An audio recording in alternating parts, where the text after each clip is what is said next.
In the tapestry of human interaction, few psychological archetypes evoke as much dread and fascination as the narcissist.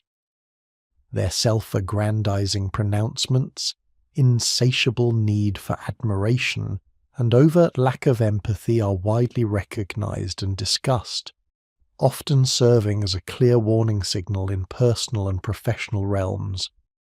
Yet, what if the most insidious threat to our well-being and the fabric of our communities does not wear the easily identifiable mask of the grandiose ego? What if the true danger lurks in a more subtle, sophisticated predator, one who possesses the uncanny ability to understand your feelings without feeling them themselves, a master manipulator cloaked in the guise of insight? The cold empath. Carl Jung, the Swiss psychiatrist whose profound work delved into the depths of the human psyche, offered us a vocabulary to explore the complex interplay of light and shadow within us all. While Jung didn't explicitly coin the term, quote, though his concepts of the persona, the shadow, psychological inflation, and the dangers of unintegrated psychic material provide a potent framework for understanding this elusive and potentially devastating personality constellation. Jung taught that true evil often emerges not from outright ignorance, but from a profound distortion of higher faculties, where intelligence and insight are harnessed for egoic power rather than genuine connection or individuation. The cold empath, with their cognitive brilliance and spiritual pretension, embodies this Jungian warning with chilling precision. This essay delves into the disquieting truth that the cold empath, an individual high in cognitive empathy, the ability to understand another's perspective and feelings intellectually, but profoundly lacking in effective empathy, the capacity to emotionally resonate with another's feelings, may pose a greater, more insidious threat than the conventionally understood narcissist. While the narcissist often reveals their self-serving agenda through overt grandiosity and a transparent disregard for others' emotions, the cold empath operates with a chilling precision, using their intellectual grasp of human psychology to manipulate, control, and exploit with devastating effectiveness. They are the puppet masters who understand the strings of the soul, yet feel no compunction in pulling them for their own gain. Drawing from both psychological research and a rich tapestry of spiritual wisdom traditions, we will explore the nuances of empathy, the mechanisms of narcissistic personality, and the unique, dangerous blend that defines the cold empath.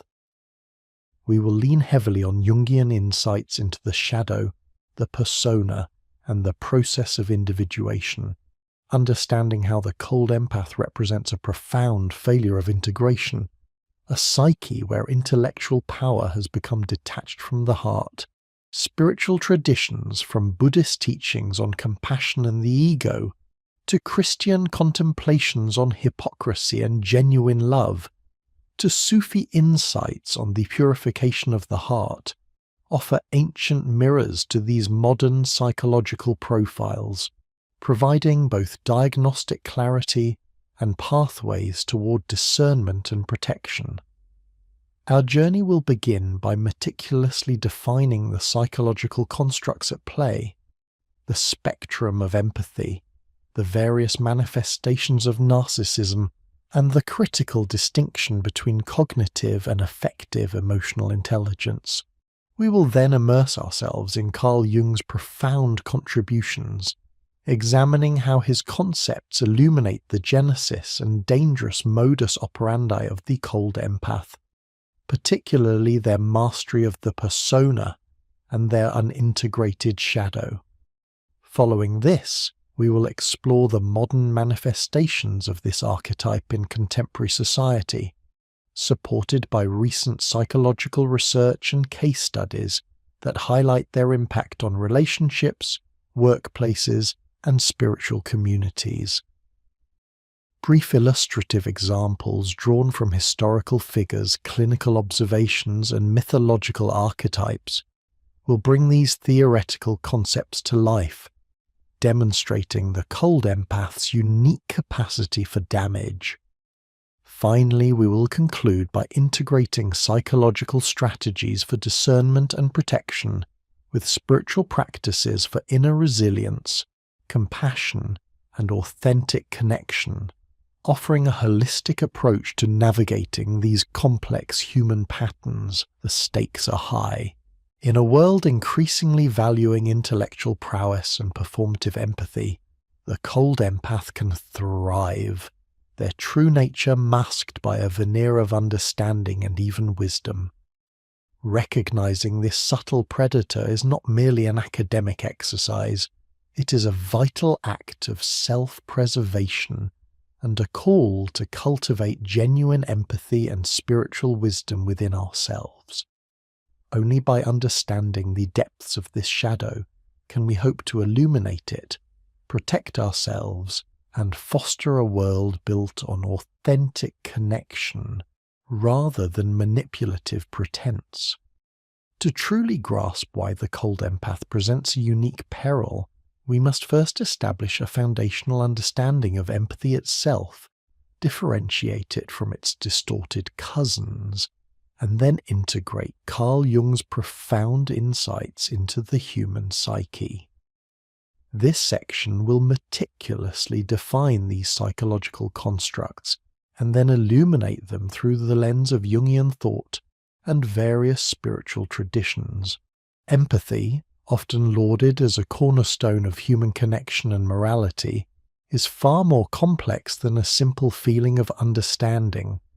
Psychological research distinguishes between at least two primary forms. 1.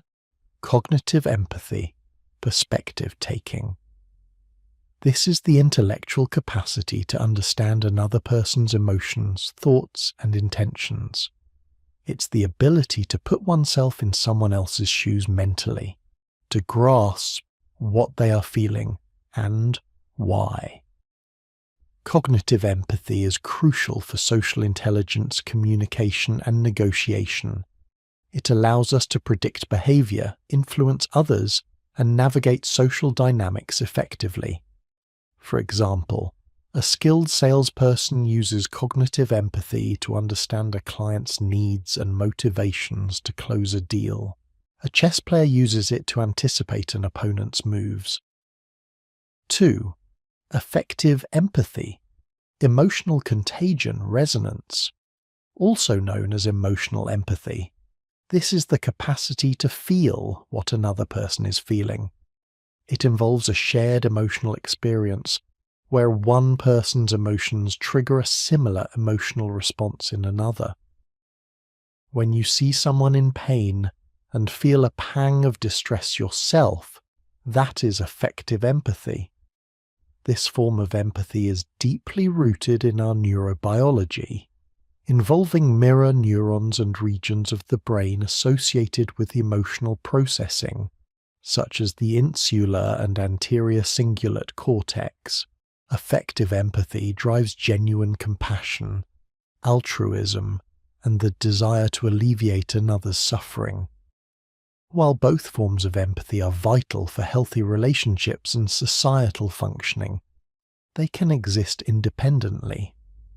An individual might be highly skilled at cognitive empathy, expertly reading facial cues, body language, and verbal intonation to deduce another's emotional state, yet feel absolutely nothing in response to that understanding. This disjunction is critical to understanding the cold empath. Narcissism, derived from the Greek myth of Narcissus, who fell in love with his own reflection, describes a personality pattern characterized by an inflated sense of self-importance, a deep need for excessive admiration, troubled relationships, and a distinct lack of empathy. In clinical psychology, it is recognized as narcissistic personality disorder, NPD, when these traits are pervasive, inflexible, and cause significant impairment in various life domains. Psychology identifies different facets of narcissism. Grandiose narcissism. This is the more overt, stereotypical form, characterized by arrogance, dominance, extroversion, high self-esteem, often fragile, and an open sense of entitlement. These individuals genuinely believe they are superior and are often charming, charismatic, and socially adept, using these traits to secure admiration and status. They are not necessarily skilled at cognitive empathy, often projecting their own needs onto others. Vulnerable narcissism. Also known as covert narcissism, this form is characterized by introversion, insecurity, defensiveness, and a hidden sense of grandiosity that is easily wounded. They may appear shy or humble, but secretly harbor feelings of superiority and entitlement, constantly seeking reassurance and validation. Their lack of empathy might be expressed as passive aggression or victimhood. The common thread uniting all forms of narcissism is a profound preoccupation with the self and a fundamental inability to genuinely connect with the emotional reality of others. Their lack of effective empathy is usually quite pronounced, and their cognitive empathy, if present, is typically employed solely for self-serving purposes, to manipulate others into providing the admiration or resources they crave. They are often poor at truly understanding another's internal world beyond how it serves their own narrative. The quote Tukasend is not a formal clinical diagnosis, but rather a descriptive term that points to a specific, highly dangerous psychological configuration. An individual who possesses exceptional cognitive empathy, combined with a striking absence of effective empathy. This is a person who can perfectly understand your emotional landscape, your vulnerabilities, your hopes, and your fears, not because they feel them, but because they can intellectually map them. This distinction is crucial. While a narcissist might steamroll over your feelings because they are simply too self-absorbed to notice or care, a cold empath knows exactly how you feel and uses that knowledge as a strategic advantage. They can simulate emotional responses, feign understanding, and craft perfectly tailored manipulations because they have a blueprint of your inner world. They are the emotional engineers, not the emotional participants. This combination makes them incredibly difficult to detect, as they can mimic genuine connection with uncanny accuracy. They can appear compassionate, insightful, and supportive, drawing others in with their perceived depth of understanding. Yet beneath this convincing facade lies a void where genuine human warmth and shared feeling should be. Their actions are purely instrumental, driven by a cold calculus of self-interest, power, and control, devoid of any moral or emotional compass that might otherwise restrain them. This psychological profile brings us directly to the doorstep of Carl Jung, whose work provides an unparalleled framework for understanding the profound dangers inherent in such a personality.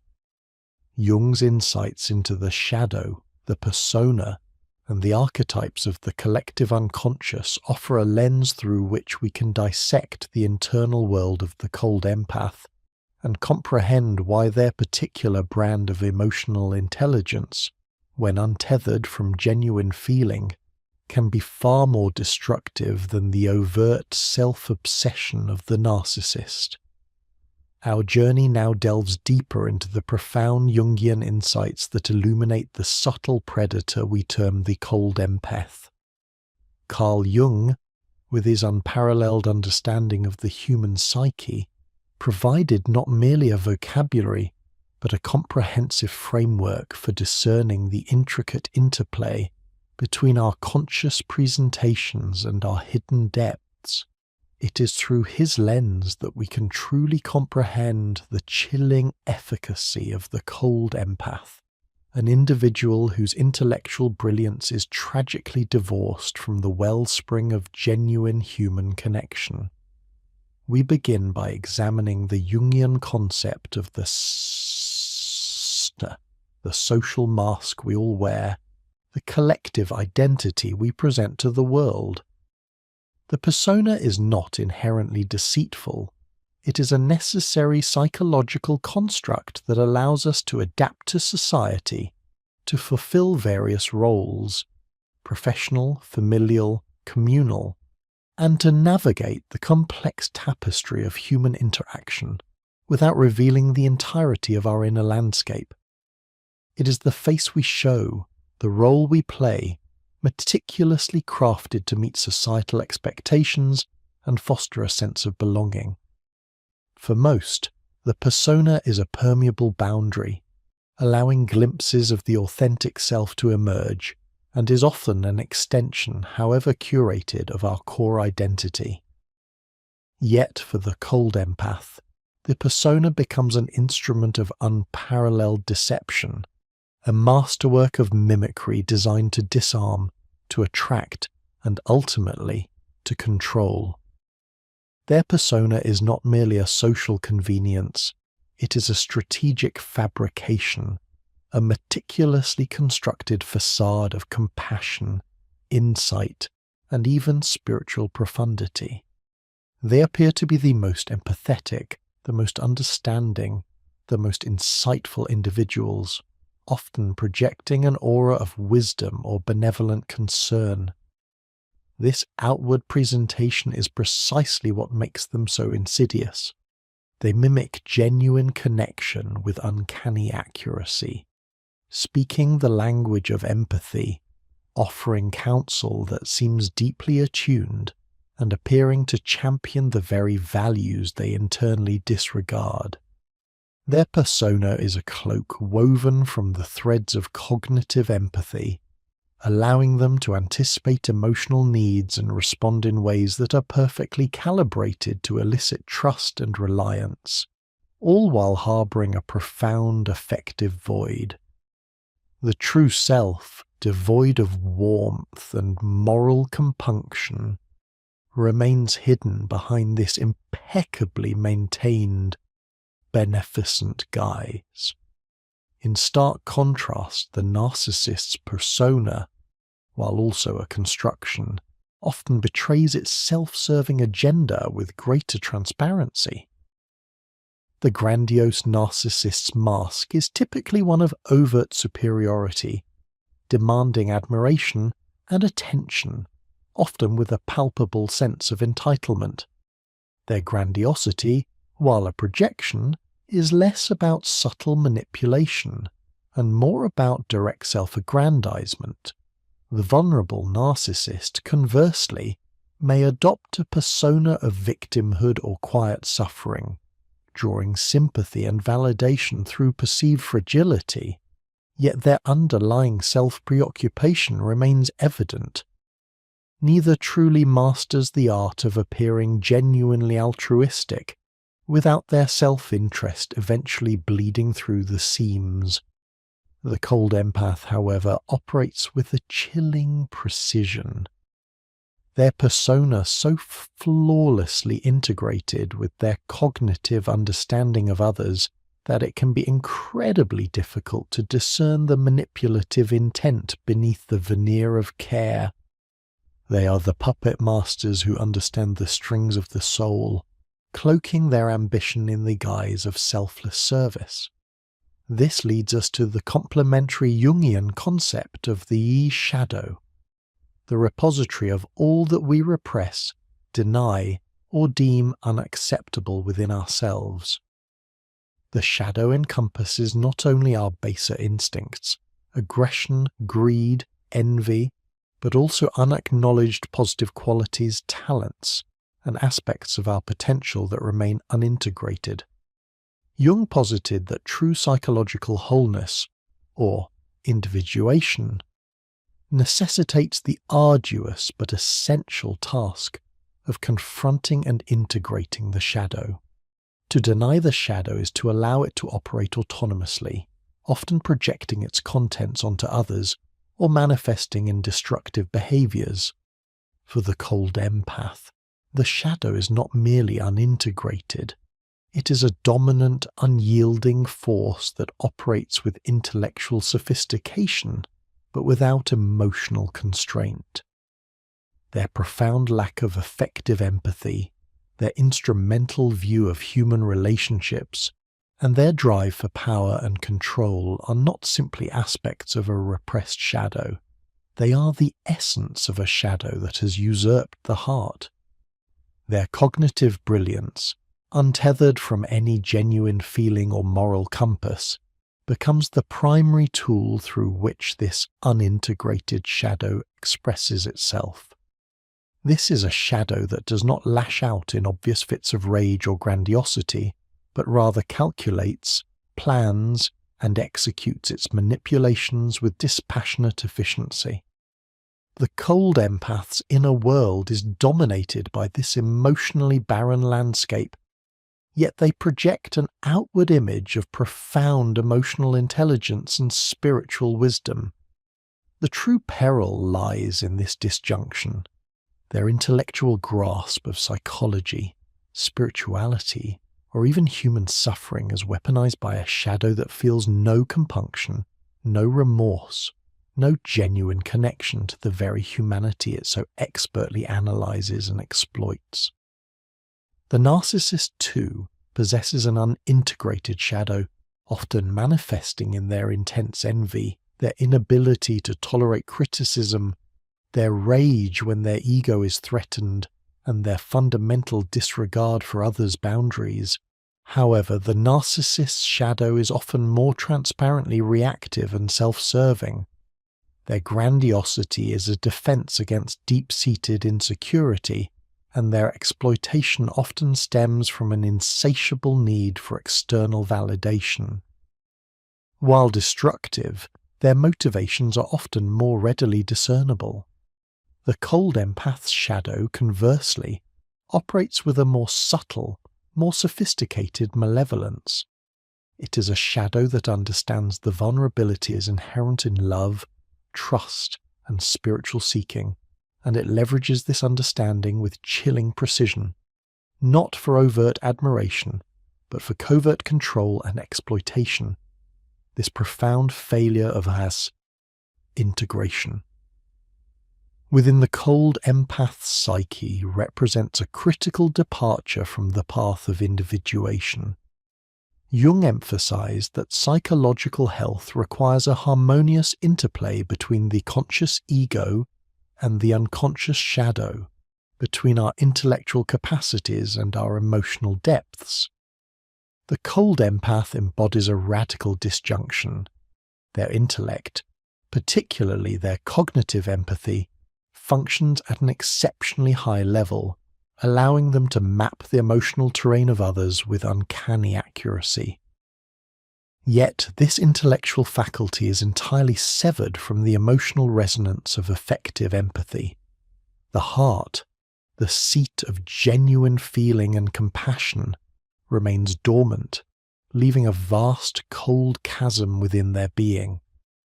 This separation allows them to engage in sophisticated manipulation without any internal conflict, guilt, or emotional distress. Their spiritual pretension, their intellectual superiority, or their seemingly profound insights often serve as a defense mechanism, a sophisticated way to avoid confronting the terrifying emptiness at their core. In essence, the cold empath is a master of the persona, utilizing it to project an image of profound understanding and benevolence, while their unintegrated shadow operates with unfeeling calculation beneath this convincing facade. They understand the archetypal needs for belonging, validation, and spiritual guidance, and they exploit these universal human desires with a strategic brilliance that is both captivating and profoundly dangerous. They are not merely self-serving, they are systemically exploitative, capable of dismantling lives, organizations, and even spiritual communities with a detached clinical efficiency. This chilling blend of intellectual mastery and emotional barrenness is what renders them such a formidable and elusive threat, far more difficult to detect and disarm than the more overtly self-aggrandizing narcissist.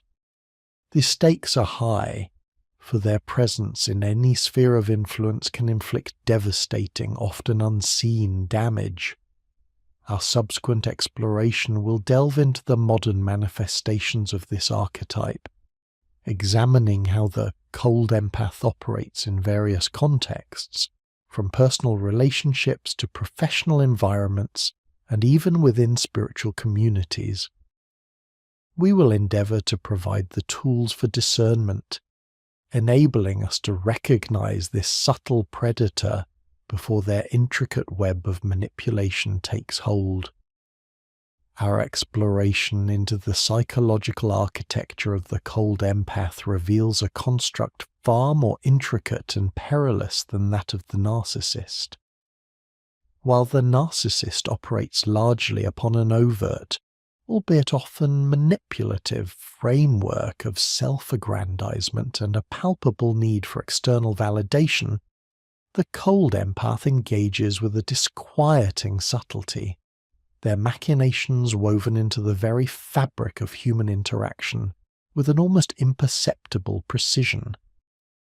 We must now delve into the modus operandi of this distinct psychological profile, examining the insidious ways in which they leverage their unparalleled cognitive empathy to exert influence, control, and ultimately exploitation. The narcissist, whether grandiose or vulnerable, often reveals their self-serving agenda through pronounced displays of entitlement, a transparent disregard for others' emotional realities, or an insatiable hunger for admiration. Their lack of effective empathy is pronounced, manifesting as a fundamental inability to genuinely connect with the emotional experiences of others. While they may employ cognitive empathy, it is typically rudimentary and solely instrumental, serving to identify superficial vulnerabilities or preferences that can be exploited for immediate gratification or supply. The grandiose narcissist, for instance, might charm with overt charisma and flattery, seeking to bask in the reflected glow of their target's admiration. The vulnerable narcissist, conversely, may manipulate through a meticulously crafted narrative of victimhood, eliciting sympathy and care as a means of securing attention and resources, often through passive-aggressive maneuvers. In either instance, the underlying self-preoccupation and the transactional nature of their engagement eventually become discernible, often through a pattern of broken promises, emotional volatility, or a glaring inability to reciprocate genuine care. The cold empath, however, presents a challenge of an entirely different magnitude. Their intellectual grasp of human emotion is not merely functional, it is profound, almost encyclopedic. They possess an uncanny ability to map the labyrinthine inner landscapes of others, discerning their deepest hopes, fears, insecurities, and aspirations with chilling precision. Yet, this profound understanding exists in an emotional vacuum. There is no accompanying resonance, no sympathetic vibration within their own being. This allows them to approach the human psyche as a complex system, to be analysed, understood, and ultimately optimised for their own strategic advantage. Consider the manner in which trust is cultivated. A narcissist might employ, quote 3e, overwhelming a target with effusive praise and attention, creating an initial illusion of intense connection. This often feels intoxicating, but can quickly become suffocating as the narcissist's demands escalate. The cold empath, by contrast, engages in a form of insight bombing. They do not merely flatter, they see you. They articulate your unvoiced thoughts, validate your most private struggles, and offer counsel that appears startlingly perceptive. They become the perfect confidant, the ideal mentor, the seemingly enlightened spiritual guide. This is not achieved through overt charm, but through the meticulous application of their cognitive empathy, allowing them to mirror back to the individual precisely what they need to hear, thereby fostering an almost immediate and profound sense of being understood and deeply connected. This connection, however, is a mere simulacrum, a meticulously constructed illusion designed to disarm and establish a powerful, yet entirely one-sided bond. The true peril emerges in the subsequent stages of their interaction. Having established themselves as an indispensable source of insight and validation, the cold empath begins their systemic manipulation. They do not demand, they suggest. They do not overtly control, they subtly steer. Their advice, seemingly altruistic and deeply insightful, is always calibrated to serve their own agenda, whether it be securing power, financial gain, or the intellectual satisfaction of exerting control over another's destiny. They are the puppet masters who understand the strings of the soul, yet remain entirely detached from the suffering they orchestrate. Jung's conceptualization of the quote 5 is particularly illuminating here. For the cold empath, the shadow is not merely unintegrated psychic material that occasionally erupts in primitive displays of rage or insecurity, as it might for a narcissist. Rather, it is the very engine of their calculated detachment, a core emotional barrenness that operates with sophisticated, unfeeling precision. There is no unconscious guilt to be projected, no deep-seated shame that occasionally pierces through the persona. Their actions are purely instrumental, driven by a cold calculus of self-interest, power, and control, entirely devoid of moral or emotional compunction. This profound absence allows them to execute their manipulations with an unwavering focus and a chilling effectiveness that few can anticipate or counter. In relationships, the cold empath might appear to be the most supportive and understanding partner, meticulously tending to their companion's emotional needs, not out of love, but out of a desire to maintain control and ensure their partner remains a compliant resource. In the workplace, they ascend by appearing to be exceptional team players, mentors, or visionary leaders, all the while using their intellectual grasp of interpersonal dynamics to subtly undermine rivals, secure coveted positions, and build networks of influence that serve their own advancement. In spiritual or therapeutic communities, their danger is arguably at its zenith. Here, the very currency is vulnerability, trust, and the pursuit of deeper self-knowledge. The cold empath can don the persona of the enlightened guru or the compassionate healer, leveraging their cognitive empathy to offer profound insights that deepen the target's reliance, subtly twisting their spiritual journey towards the cold empath's own aggrandizing ends. They may even utilize Jungian concepts such as the shadow or individuation as tools for manipulation, framing their directives as necessary steps on the path to self-realization, while in reality, they are further entrenching their control. The impact upon their targets is often devastating and profoundly disorienting. Individuals entangled with a cold empath frequently experience a gradual erosion of their own sense of self, a profound questioning of their perceptions, and an overwhelming feeling of being drained and exploited, yet without ever being able to pinpoint the source of their disease. The cold empath leaves no overt scars, no easily identifiable wounds. Instead, they leave behind a landscape of emotional desolation, doubt, and a shattered sense of trust, all while maintaining an outward appearance of blamelessness, even benevolence. This makes the process of discernment extraordinarily difficult, for how does one identify a predator who wears the guise of a savior, whose weapon is understanding, and whose control is exercised through the most subtle of psychological pressures?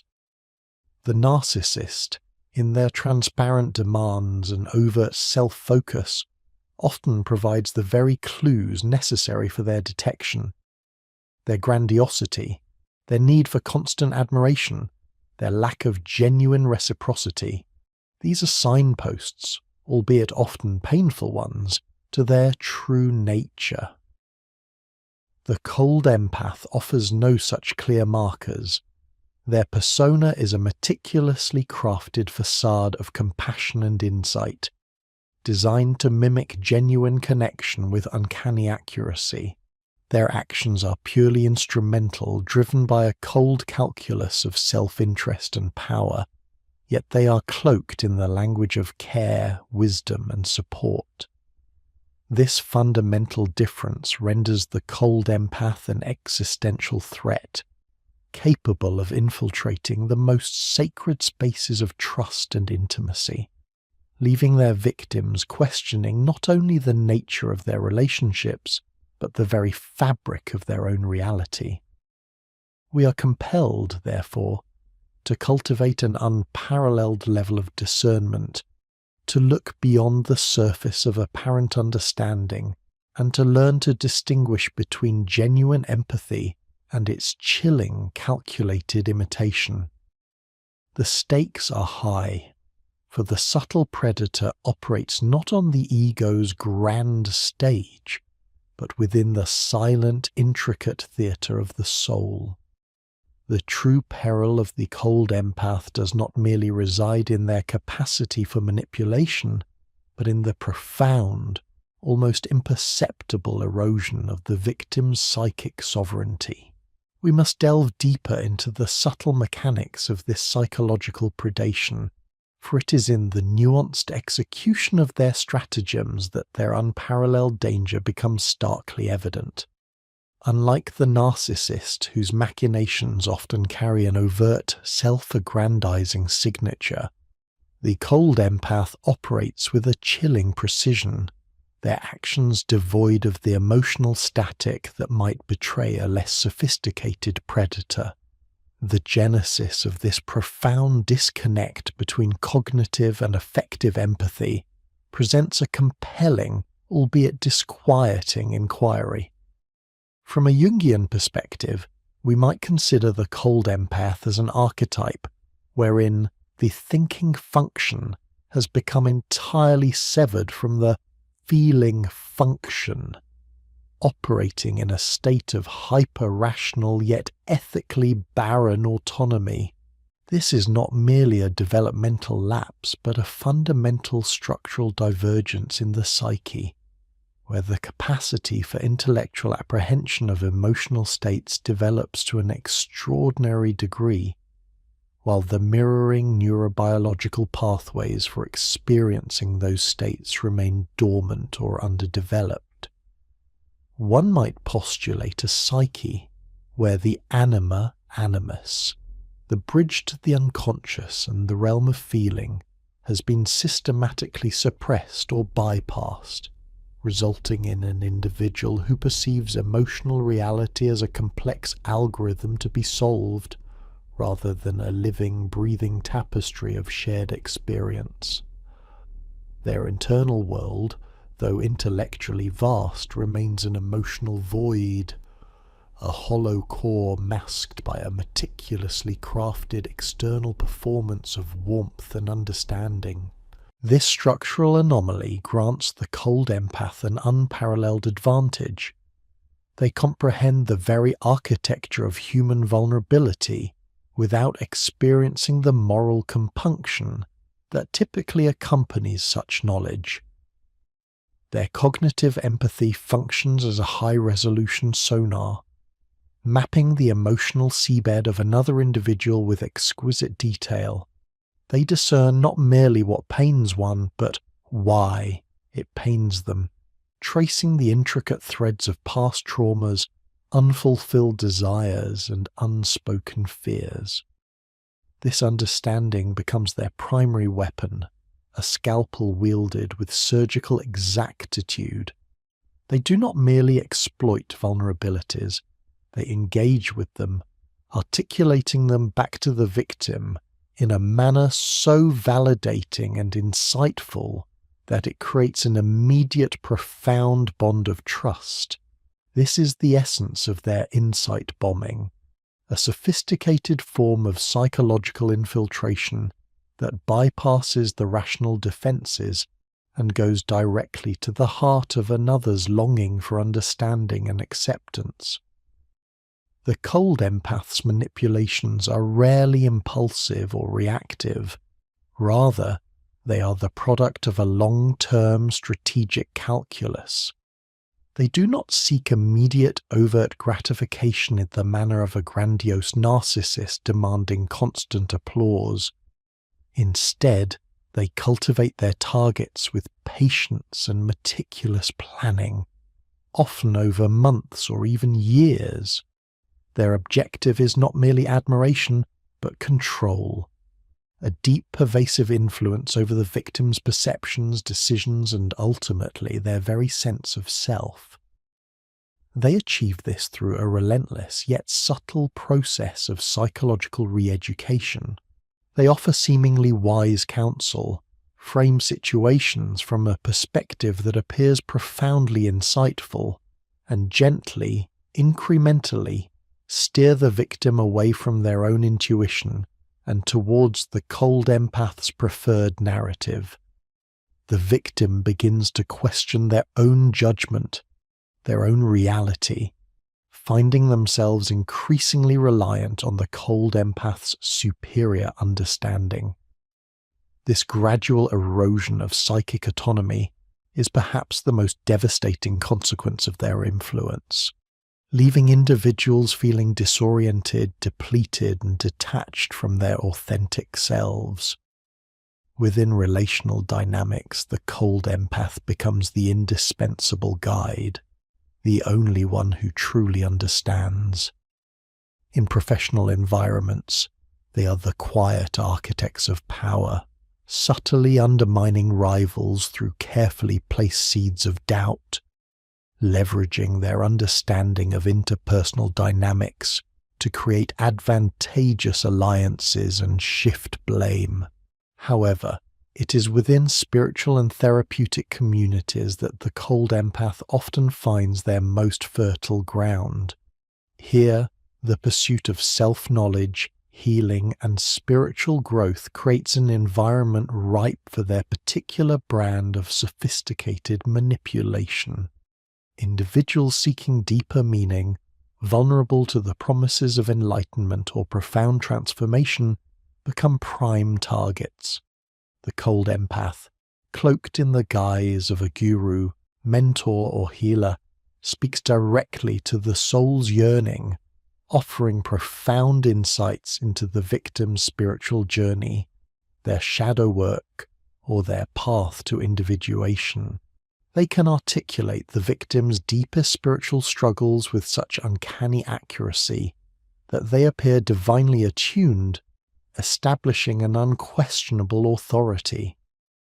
This false oracle then subtly redirects the seeker's path, not towards genuine self-realization, but towards dependence upon the cold empath themselves, binding them in a web of pseudo-spiritual guidance that serves only the manipulator's agenda for power and control. The language of archetypes, of psychic integration, and of the collective unconscious becomes a tool, twisted and weaponized to justify their directives and reinforce their perceived wisdom. The chilling absence of effective empathy means there is no internal brake, no moral governor to their actions. They experience no guilt, no remorse, no genuine sorrow for the suffering they inflict. Their, quote 10, if such a term can be applied, is purely intellectual, a calculation of risk, consequence, and strategic advantage. The pain of another is merely data, an input into their manipulative algorithms, rather than a felt experience demanding ethical consideration.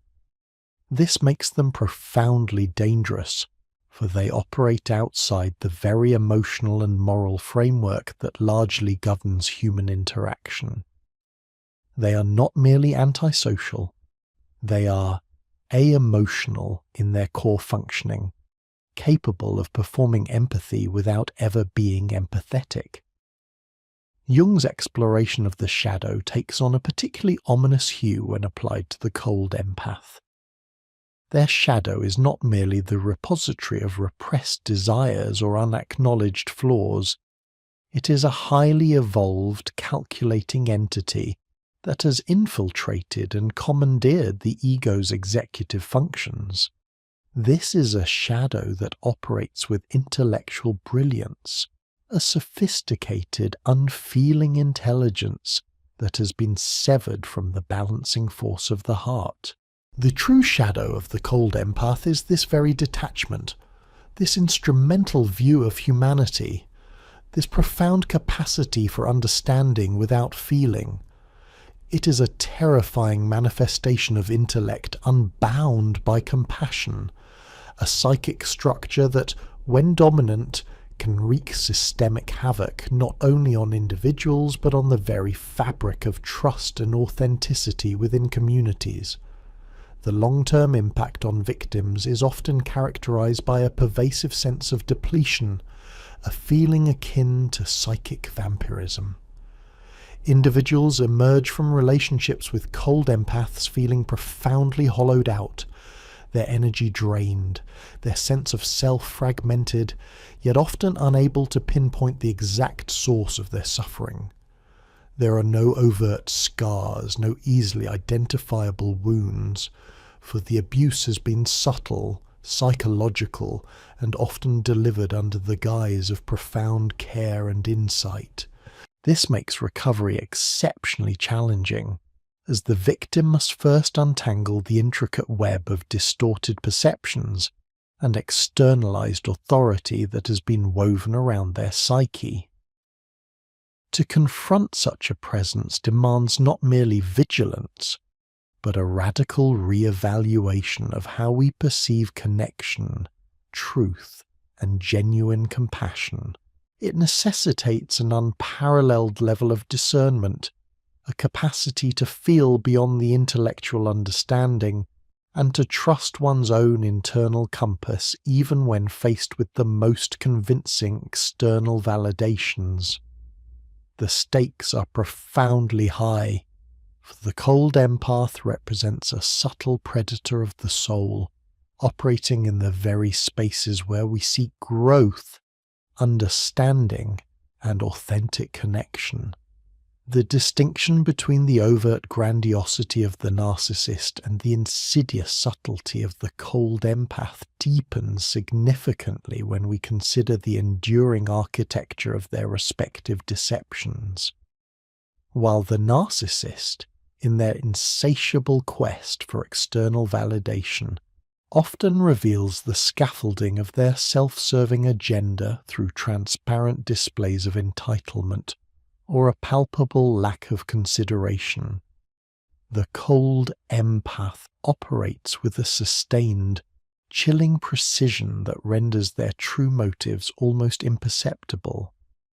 Their method is not one of episodic self-aggrandizement, but a continuous, meticulously orchestrated performance, a living illusion designed to ensnare and control. We must understand that the cold empath's exceptional cognitive empathy is not merely a tool for initial love. Quote 11. It is the very engine of their sustained deception.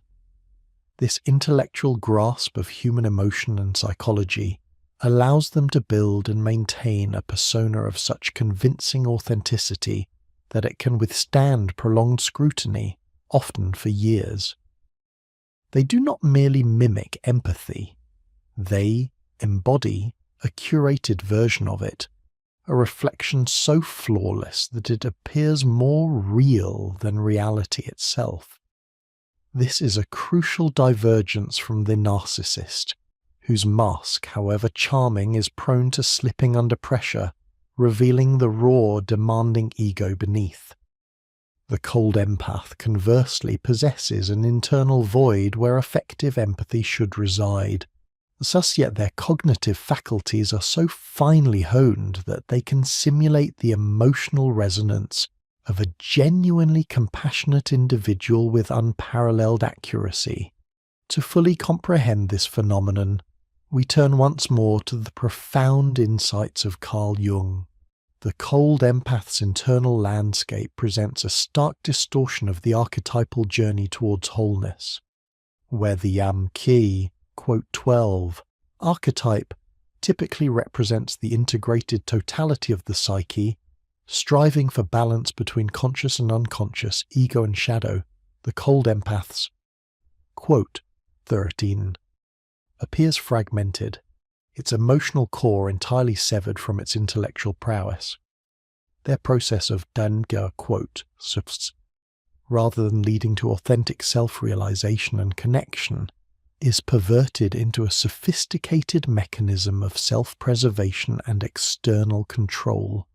The Kurstkestefest, or Kurst 16, Jung's archetypes representing the unconscious feminine in men and masculine in women, crucial for relational capacity and inner soulfulness, are not integrated but seem to be co-opted or bypassed entirely.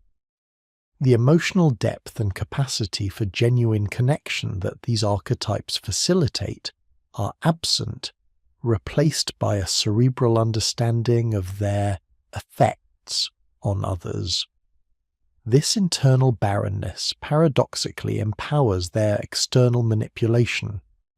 Devoid of the messy, unpredictable complexities of genuine emotion, the cold empath can observe, analyze, and strategize with an unburdened clarity. They are not swayed by guilt, compassion, or remorse. Every interaction becomes a data point, every emotional response from their target a variable in their intricate equation for power and control. They become adept at what might be termed, quote 17, tapping into the universal human longing for connection, guidance, and belonging. They skillfully project the archetypal images of the wise old man to woman, the nurturing mother, father, or the spiritual guide onto their persona, knowing precisely how to activate these deep-seated desires within their targets. This is not merely flattery. It is the strategic activation of unconscious projections, binding the victim to them through the very ideals the victim holds sacred. The art of sustained deception employed by the cold empath involves several sophisticated mechanisms. Firstly, there is the mirroring of the unconscious. Through their acute cognitive empathy, they discern not only the conscious thoughts and feelings of their targets, but also their unspoken desires, their unacknowledged wounds, and their latent potential. They then reflect these back with such uncanny accuracy that the target feels profoundly seen, understood, and validated at a level they may never have experienced before. This creates an intense, almost addictive bond as the victim begins to perceive the cold empath as the sole conduit to their own inner world, the only one who truly, quote, "18 them." Secondly, the cold empath engages in a subtle form of psychic harvesting. They feed not on admiration in the overt manner of a narcissist, but on the emotional energy and psychological dependence they cultivate. The intense trust, the profound vulnerability, the very soul of their victims becomes a source of sustenance. This is not a conscious craving for love or connection, which they are incapable of experiencing, but rather a cold, calculated acquisition of influence and control. The emotional responses they elicit, be it gratitude, adoration, confusion, or despair, serve as confirmation of their power, reinforcing their sense of superiority and control over the psychological landscape of others. This makes them, in a conceptual sense, psychic vampires, draining the vitality from their targets without leaving obvious wounds. Only a profound sense of depletion and disorientation. The long-term impact on the victim's self and their journey of individuation is devastating. The cold empath systematically obstructs the victim's authentic self-discovery. By positioning themselves as the ultimate arbiter of truth and insight, they subtly erode the victim's capacity for self-trust and internal guidance. The victim's own inner guide, that crucial connection to their authentic self, becomes muted, replaced by an external dependency on the manipulator. This is a profound psychic colonization, where the victim's ego is weakened, their boundaries are dissolved, and their very sense of identity becomes intertwined with and defined by the cold empath's narrative. The path to individuation, a process Jung described as essential for psychological health and wholeness, is derailed, leaving the victim fragmented, disoriented, and profoundly alienated from their own core. Yet, despite the brilliance of their mimicry, there often exists a subtle, almost imperceptible, uncanny valley effect. While the cold empath's performance is masterful, it lacks the spontaneous warmth, the genuine vulnerability, and the authentic relational give and take that characterize true human connection.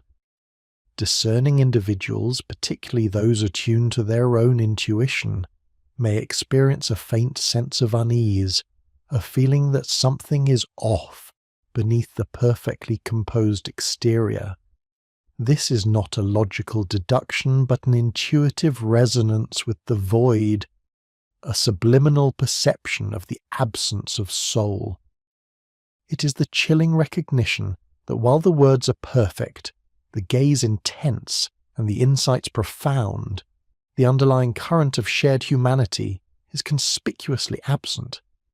This otherness is the subtle tell, the faint ripple on the perfectly still surface that betrays the depth of the internal coldness. The danger is further compounded by the cold empath's ability to weaponize their cognitive empathy in conflict. Unlike the narcissist, who might lash out in overt rage or withdraw in wounded grandiosity, the cold empath will engage with chilling rationality. They will dissect their opponent's arguments, expose their vulnerabilities, and dismantle their emotional defenses with surgical precision, all while maintaining a veneer of calm, even concern. They can articulate the very fears and insecurities of their target back to them, not out of malice, but out of a detached desire to gain strategic advantage. This makes confrontation not only terrifying but also profoundly disorienting, as the victim finds their deepest psychological constructs used against them, often leaving them questioning their own sanity and perceptions. Therefore, the cold empath represents a truly formidable challenge to psychological discernment. They are not merely individuals with personality disorders. They are architects of illusions, masters of psychological camouflage, whose very existence calls into question our assumptions about empathy, morality, and human connection. Their threat lies not in overt aggression, but in their capacity for subtle, prolonged psychological erosion, leaving their victims profoundly damaged and disoriented, often without external scars. Understanding their modus operandi, their distorted internal landscape, and the nuanced ways in which they exploit the human psyche is not merely an academic exercise. It is an urgent imperative for the protection of psychic sovereignty and the preservation of authentic human relatedness. The stakes are profoundly high, demanding that we cultivate an unprecedented level of awareness and an unwavering commitment to discerning the true nature of the souls with whom we engage. The chilling rationality with which the cold empath weaponizes cognitive empathy in conflict represents not merely a tactical advantage, but a profound assault upon the very architecture of psychic sovereignty. Where the narcissist, in their overt grandiosity, might launch a frontal assault, the cold empath executes a meticulously planned siege, dismantling the victim's internal world with surgical precision and an utter absence of internal conflict. This is not the rage-fueled outburst of a wounded ego, but the calculated deployment of perceived vulnerabilities, articulated with a disarming calm that belies its devastating intent. They understand the precise leverage points within another's psyche, having mapped them during the phase of insight bombing, and they press upon these with unyielding resolve, never faltering, never experiencing the pang of conscience that might give pause to a less fractured individual. The cold empath's mastery lies in their ability to invert reality, not through gaslighting born of insecurity, but through a detached intellectual deconstruction of the victim's perspective. They can present a narrative so compellingly distorted, so logically sound within its own perverse framework, that the victim is left questioning their own sanity, their own memories, their own lived experience. This psychological warfare is waged on a battlefield of perception, where the cold empath, having no emotional stake in the truth, can manipulate facts, motives, and intentions with unparalleled facility. They possess no effective investment in the outcome beyond their own strategic gain, rendering them impervious to emotional appeals, moral arguments, or pleas for understanding. Such interactions leave victims not merely hurt but fundamentally disoriented, their internal compass spun wildly off course by the sophisticated dissembling of one who seemed to know them better than they knew themselves. It is in these moments of profound psychic disorientation that the uncanny valley effect, previously a subtle undercurrent of unease, intensifies into a chilling realization. This is the sensation of encountering something almost human, almost perfectly mimetic of connection, yet fundamentally devoid of genuine life or warmth. The cold empath's perfectly articulated empathy, their flawless performance of care, creates a dissonance that the conscious mind struggles to reconcile. Intellectually, the victim registers the words, the gestures, the seemingly profound understanding, Intuitively, however, a primal alarm sounds, a whisper of wrongness that refuses to be silenced. Yet this intuitive warning is often dismissed, rationalized away by the very cognitive brilliance of the cold empath's performance. How could someone who understands me so deeply be intending harm? The victim might ask, falling prey to the illusion of shared humanity. This dismissal of instinct is a critical vulnerability, for the cold empath thrives in the space where logic overrides intuition, where the perfectly crafted persona overshadows the subtle tremors of the authentic self.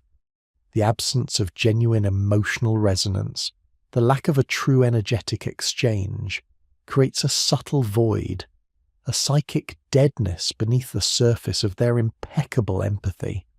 It is the feeling of being seen, understood, and yet utterly untouched. A chilling paradox that slowly erodes trust in one's own perceptions. From a Jungian perspective, the cold empath represents a radical disruption of the individuation process, not just for themselves, but for those they ensnare. Individuation, the lifelong journey towards psychological wholeness, and the integration of conscious and unconscious aspects of the self, is fundamentally predicated upon genuine connection, both internal and external. It requires an honest encounter with one's own shadow, a compassionate embrace of one's vulnerabilities, and the development of authentic relationships that mirror and support this inner work. The cold empath, however, severs the very possibility of this journey for their victims. By creating a false sense of profound connection, they hijack the victim's internal guidance system, replacing the emerging wisdom of the self with their own carefully constructed directives. The victim's authentic path to individuation is obstructed, their psychic sovereignty eroded, as they become increasingly dependent upon the cold empath's full, quote, 28. Understanding. This dependence is not merely psychological, it is an energetic drain, a siphoning of the victim's nascent self-energy into the cold empath's insatiable void. The cold empath, in essence, becomes a false self for the victim, projecting an idealized image of wisdom, compassion, or spiritual insight that the victim then internalizes and strives to emulate or align with. This external locus of authority prevents the victim from developing their own internal compass, their own connection to the archetypal wisdom of the collective unconscious. The anima or animus, those crucial bridges to the unconscious and facilitators of relational capacity, become distorted or bypassed entirely as the victim's emotional landscape is curated and controlled by the cold empath. The result is a profound fragmentation of the victim's psyche, leaving them feeling disconnected from their core, unsure of their own identity, and depleted of their vital energy. They may exhibit symptoms of depersonalization or derealization, struggling to anchor themselves in their own reality after having it systematically undermined. The cold empath, having no genuine inner self to integrate, project their own fragmented state onto their victims, leaving behind a trail of psychological wreckage that is almost impossible to trace back to its source, given the insidious nature of the manipulation. This danger is particularly acute within spiritual or therapeutic communities, where the language of introspection, vulnerability, and transformation is currency. Here, the cold empath can don the persona of the enlightened guru, the compassionate healer, or the profoundly insightful mentor with chilling efficacy. They speak of shadow work, of ego dissolution, of spiritual awakening, all while operating from a place of radical psychic dissociation themselves. Their intellectual grasp of these profound concepts allows them to mimic genuine spiritual wisdom, activating deep-seated longings for meaning, belonging, and transcendence within their targets. They can articulate the victim's spiritual aspirations, their existential doubts, and their deepest yearnings with such uncanny accuracy that they are perceived as a divine guide, a spiritual mirror reflecting the victim's true potential. Yet, beneath this veneer of spiritual profundity lies a purely instrumental agenda: power, control, and the psychic harvesting of energy. The sacred space of inner exploration becomes a hunting ground, and the pursuit of individuation is weaponized into a tool of subjugation. The stakes, therefore, are far higher than mere emotional distress or financial exploitation. They involve the very integrity of the human soul and the individual's capacity for authentic self-realization. The subtle predator, cloaked in the guise of profound insight, poses an existential threat to trust, authenticity, and the sacred journey of self-discovery.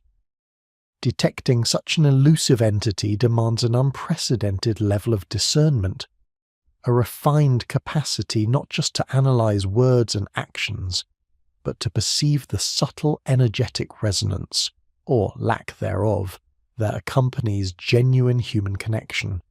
It requires a willingness to trust one's own intuitive, quote, 29 just response, even when logic suggests otherwise, and to remain vigilant against the seductive power of intellectualized empathy, devoid of heart. Crucially, the cold empath is unlikely to undergo any form of genuine transformation or integration. Their fundamental lack of effective empathy means they experience no internal conflict, no guilt, and no remorse for their actions. There is no, quote 30 send, that might prompt a search for wholeness, no internal moral compass to guide them towards ethical conduct. Their cognitive brilliance is entirely at the service of their fragmented self, meticulously constructing an external persona that serves their strategic aims. The prospect of integrating their shadow, the profound absence of feeling, is not merely challenging, it is anathema to their very operational mode. They are, in essence, a psychological cul-de-sac, a dead end on the path of human development, content to exist in a state of profound emotional barrenness, so long as their external world remains under their calculated control. This immutable nature underscores the urgency of our collective task: to understand, to identify, and to protect against this most insidious form of psychological predation. Our journey into the depths of this shadow continues, as we endeavour to illuminate the pathways to authentic discernment and psychic protection in a world increasingly susceptible to such sophisticated manipulation. Our preceding explorations have meticulously charted the psychological terrain of the cold empath, delineating their profound lack of effective empathy and their unparalleled cognitive prowess, which combine to forge a truly insidious predator. We have illuminated the strategic fabrication of their persona, the chilling precision of their shadow, and the devastating impact of their wanor, quote yathurian, upon the psychic sovereignty of their targets. Yet, merely comprehending the mechanics of this phenomenon is insufficient. A deeper dive into the subtle manifestations of their influence and the arduous path to its detection and recovery is imperative. The true peril lies not only in the cold empath's capacity to manipulate, but in their uncanny ability to operate within the uncanny valley, an unsettling space where their mimicked warmth feels almost, but not quite, human, leaving their victims adrift in a sea of cognitive dissonance. The uncanny valley effect, as we have observed, is the subtle, often dismissed intuitive warning that something is fundamentally amiss beneath the cold empath's meticulously crafted facade of compassion. This is not a logical discrepancy easily articulated, but rather a visceral, somatic unease that ripples through the victim's nervous system. The cold empath, with their unparalleled cognitive empathy, can perfectly mirror emotional responses, articulate profound insights into the victim's inner world, and offer counsel that appears impeccably aligned with their needs. They can echo sentiments of sorrow, joy, or frustration with such verisimilitude that the victim's intellect is thoroughly convinced of their genuine connection. However, the accompanying feeling is absent, a void that the intuition registers as a subtle, chilling echo. This echo is the psychic residue of a connection that exists only on the intellectual plane, devoid of the reciprocal energetic exchange that characterizes authentic human rapport. Victims often grapple with this dissonance, struggling to reconcile the undeniable intellectual brilliance and apparent care with the persistent nagging feeling of emptiness or subtly violated boundaries. How can someone so understanding, so insightful, feel so hollow? They might unconsciously ponder. This internal conflict is precisely what the cold empath exploits. When the victim tentatively voices this unease, the cold empath, a master of psychological deflection, will employ their cognitive prowess to subtly gaslight, intellectualize, or dismiss these nascent doubts. They might reframe the victim's unease as their own unresolved issues, a transference phenomenon, or simply a misunderstanding, thereby reinforcing their own intellectual authority and further eroding the victim's trust in their own perceptions and somatic wisdom. This systematic invalidation of intuitive knowing is a cornerstone of the cold empath strategy, designed to sever the victim from their most reliable internal compass and render them utterly dependent upon the manipulator's external wisdom. The result is an epistemological crisis for the victim, where the very foundations of their knowing are called into question, leaving them vulnerable to any narrative the cold empath chooses to impose. Beyond the immediate psychological disarray, the cold empath's influence extends to a far more profound and insidious domain: the manipulation of archetypal longings. Carl Jung's work illuminates the existence of universal patterns, or archetypes, embedded within the collective unconscious, primordial images and motifs that shape human experience and drive our deepest desires for meaning, connection, and spiritual actualization. The cold empath, with their acute cognitive empathy, possesses an uncanny ability to discern these archetypal currents within their targets. They identify the longing for a wise mentor, a benevolent spiritual guide, a profound soul mate, a compassionate healer, or an unshakable protector, and then meticulously craft their persona to embody these very projections. Consider the individual seeking spiritual enlightenment or healing. They project the archetype of the sage or the healer onto those they perceive as capable of guiding them. The cold empath, recognizing this powerful archetypal hunger, will seamlessly step into this role, adopting the language, mannerisms, and even the spiritual insights appropriate to the projection. They might speak of cosmic truths, offer profound interpretations of dreams, or facilitate experiences that feel deeply transformative, all while operating from a place of absolute emotional detachment. This is not genuine spiritual guidance, but a sophisticated performance designed to ensnare the target within a powerful archetypal matrix, where their deepest longings are seemingly met, yet ultimately exploited.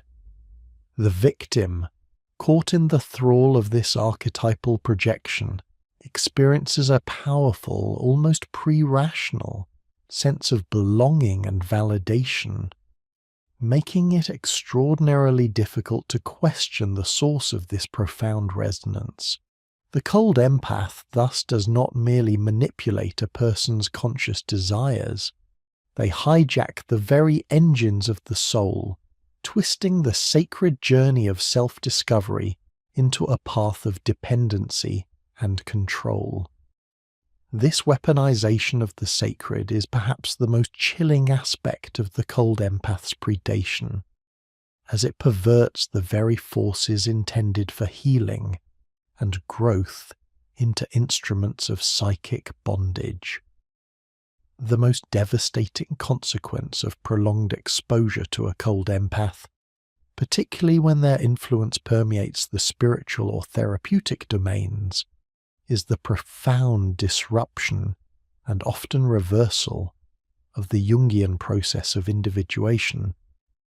Individuation, as Jung posited, is the lifelong psychological journey towards becoming a whole, integrated, and authentic individual, a process that involves the conscious assimilation of the unconscious, the integration of the shadow, and the forging of a unique relationship with the self.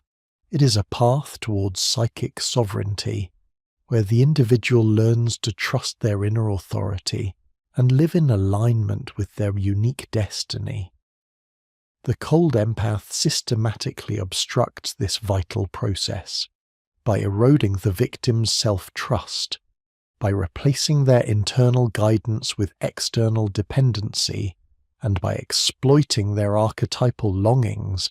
The cold empath effectively severs the victim's connection to their authentic self. The psychic harvesting, the constant subtle gaslighting, and the strategic redirection of the victim's life choices all serve to fragment the psyche, leaving a shattered mosaic where a cohesive self once stood. The victim ceases to be an autonomous center of consciousness and becomes instead an extension of the cold empath's will, a mirror reflecting the manipulator's desired image, or a resource to be consumed. Their shadow, rather than being integrated, remains projected, or is subtly co-opted by the cold empath, who might even quoted 38. The victim identify there at quote 39 in ways that serve to further disempower them. The result is a state of profound anomie and existential disorientation, where the victim loses their sense of purpose, their connection to meaning, and their very capacity for genuine self-realization. They are left with a hollowed-out core, a permanent psychic wound that makes the arduous journey back to wholeness an exceptionally formidable undertaking. The cold empath does not merely steal resources, they steal the very trajectory of a soul's unfolding. Given the cold empath's intellectual brilliance and their unparalleled ability to mimic authentic connection, the traditional markers of psychological abuse, which often rely on overt aggression or easily discernible manipulation, prove insufficient for detection. The imperative, therefore, lies in cultivating an unprecedented level of discernment, one that transcends mere logical analysis and delves into the realm of somatic and intuitive knowing. We must learn to trust the, quote 40, feeling, that subtle internal signal of dissonance, even when all external evidence points to genuine care and insight. This requires a radical act of self-trust, a willingness to prioritize one's own felt experience over the seemingly impeccable logic presented by the cold empath. It demands a re-education of our inner landscape, a conscious effort to listen to the whispers of the body and the subtle shifts in our energetic field. The path to reclaiming psychic sovereignty after entanglement with a cold empath is arduous, often requiring years of diligent self-work and the unwavering support of genuinely compassionate others. It involves a meticulous process of psychic reconstruction, identifying the implanted narratives, dismantling the internal structures of dependency, and slowly, painstakingly, re-establishing a connection with one's authentic self. This journey necessitates a courageous confrontation with the fragmentation and disorientation that remain, and a renewed commitment to the process of individuation, now understood as a sacred trust that must be fiercely protected.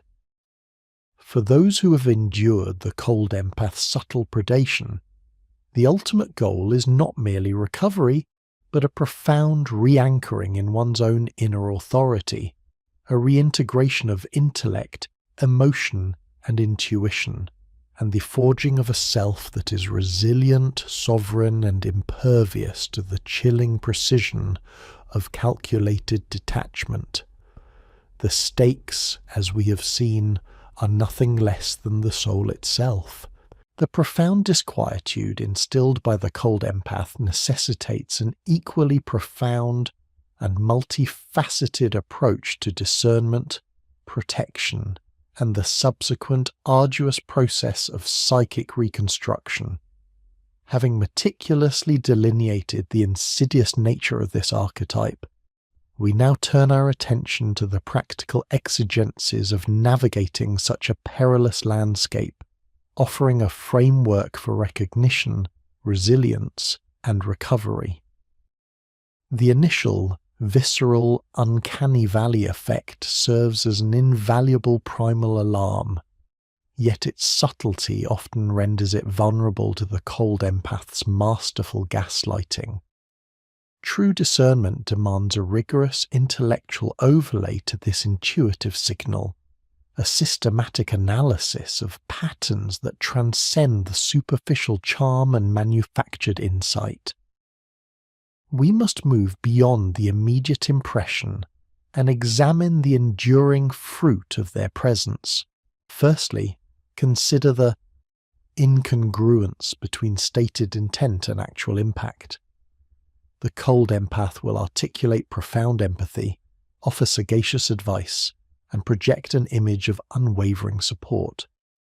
Yet, upon closer scrutiny, the trajectory of their interactions consistently benefits themselves, often at the subtle expense of others. Their words may soothe, but their actions subtly erode the autonomy, confidence, or resources of those within their orbit. This disparity is not an accidental oversight, but a systemic pattern, revealing the instrumental nature of their seemingly benevolent gestures. We observe a consistent extraction of energy, information, or loyalty, rarely balanced by genuine selfless contribution. Secondly, a critical indicator is the absence of genuine reciprocity. Relationships with a cold empath are fundamentally transactional, though meticulously disguised. While they may appear to invest deeply, their investment is strategic, designed to cultivate dependency or extract a specific form of psychic currency. There is a profound lack of spontaneous, uncalculated generosity, and a notable absence of true vulnerability that does not serve a manipulative purpose. Their sharing often functions as a means to elicit deeper revelations from their target, which are then filed away as data points for future exploitation. We find that when the target is no longer perceived as useful, the cold empath's care evaporates with chilling swiftness, leaving a void where authentic connection was mimicked. Thirdly, the cold empath leaves a trail of viand, subtle, cumulative erosion in their wake. Unlike the overt wreckage caused by a grandiose narcissist, the damage inflicted by the cold empath is often diffuse, leaving victims feeling drained, confused, and profoundly self-doubting, yet unable to pinpoint a specific act of abuse. It is a slow, systemic siphoning of psychic energy, a gradual dimming of the victim's inner light. They may experience an inexplicable fatigue, a pervasive sense of inadequacy, or a growing detachment from their own authentic desires and perceptions. This insidious process is a hallmark of their psychic harvesting, where the victim's vitality is subtly consumed to fuel the cold empath's own sense of power and control. Fourthly, observe the mirror effect without a true reflection. The cold empath possesses an unparalleled ability to mirror the unintegrated desires, fears, and aspirations of their target. They become the perfect confidant, the ideal mentor, the soulmate who understands one implicitly. This is not genuine resonance, however, but a sophisticated mimicry, a chameleon-like adaptation of their persona to precisely fit the archetypal longings of the individual. There is no genuine self behind this reflection, merely a void, a carefully constructed facade that shifts according to the needs of the prey. When confronted or challenged, this mask may momentarily slip, revealing a chilling emotional flatness, a detached analytical gaze rather than genuine anger, hurt, or remorse. This momentary glimpse into the abyss behind the eyes is often more terrifying than any overt display of rage. Finally, we must scrutinize the consistent thread of self-interest. No matter how altruistic or enlightened their actions appear, the ultimate beneficiary of the cold empath's machinations is always themselves. Whether it is social standing, financial gain, intellectual validation, or the sheer thrill of control, their underlying motivation remains tethered to personal advantage. This is not to suggest that all self-interest is pathological, but in the cold empath, it is the sole compass, devoid of any moral or emotional counterweight. Their good deeds are but strategic investments in their own agenda. Once the subtle predator is identified, the immediate imperative shifts to the establishment of robust psychic boundaries and the safeguarding of one's inner world. This requires courage, unwavering self-trust, and a radical acceptance of the cold empath's immutable nature. The first and arguably most crucial step is radical acceptance. The cold empath, by definition, lacks effective empathy. This is not a deficit that can be remedied through understanding, compassion, or therapeutic intervention. They are fundamentally incapable of genuine emotional connection or remorse. To hope for their change, to endlessly explain one's pain, or to seek their validation is to perpetuate one's own suffering. This acceptance liberates the victim from the futile cycle of expectation and disappointment. Following acceptance, emotional detachment becomes paramount. This does not imply hatred or bitterness, but rather a strategic disengagement from their emotional hooks. Stop seeking their approval, stop trying to make them understand, and cease offering them the emotional fuel they crave. This often manifests as grey rocking, a technique where one becomes as uninteresting and emotionally unresponsive as possible, offering no dramatic reactions, no personal information, and no emotional energy for them to feed upon. Establishing firm, non-negotiable boundaries is essential. The cold empath excels at boundary erosion, subtly pushing limits until the victim's sense of self-protection is thoroughly compromised. These boundaries must be communicated clearly, concisely, and without elaborate explanation or emotional justification, as any such detail provides fodder for their manipulative tactics. It is crucial to remember that a boundary is not a request. It is a statement of what one will or will not tolerate, enforced by one's own actions, not by their compliance.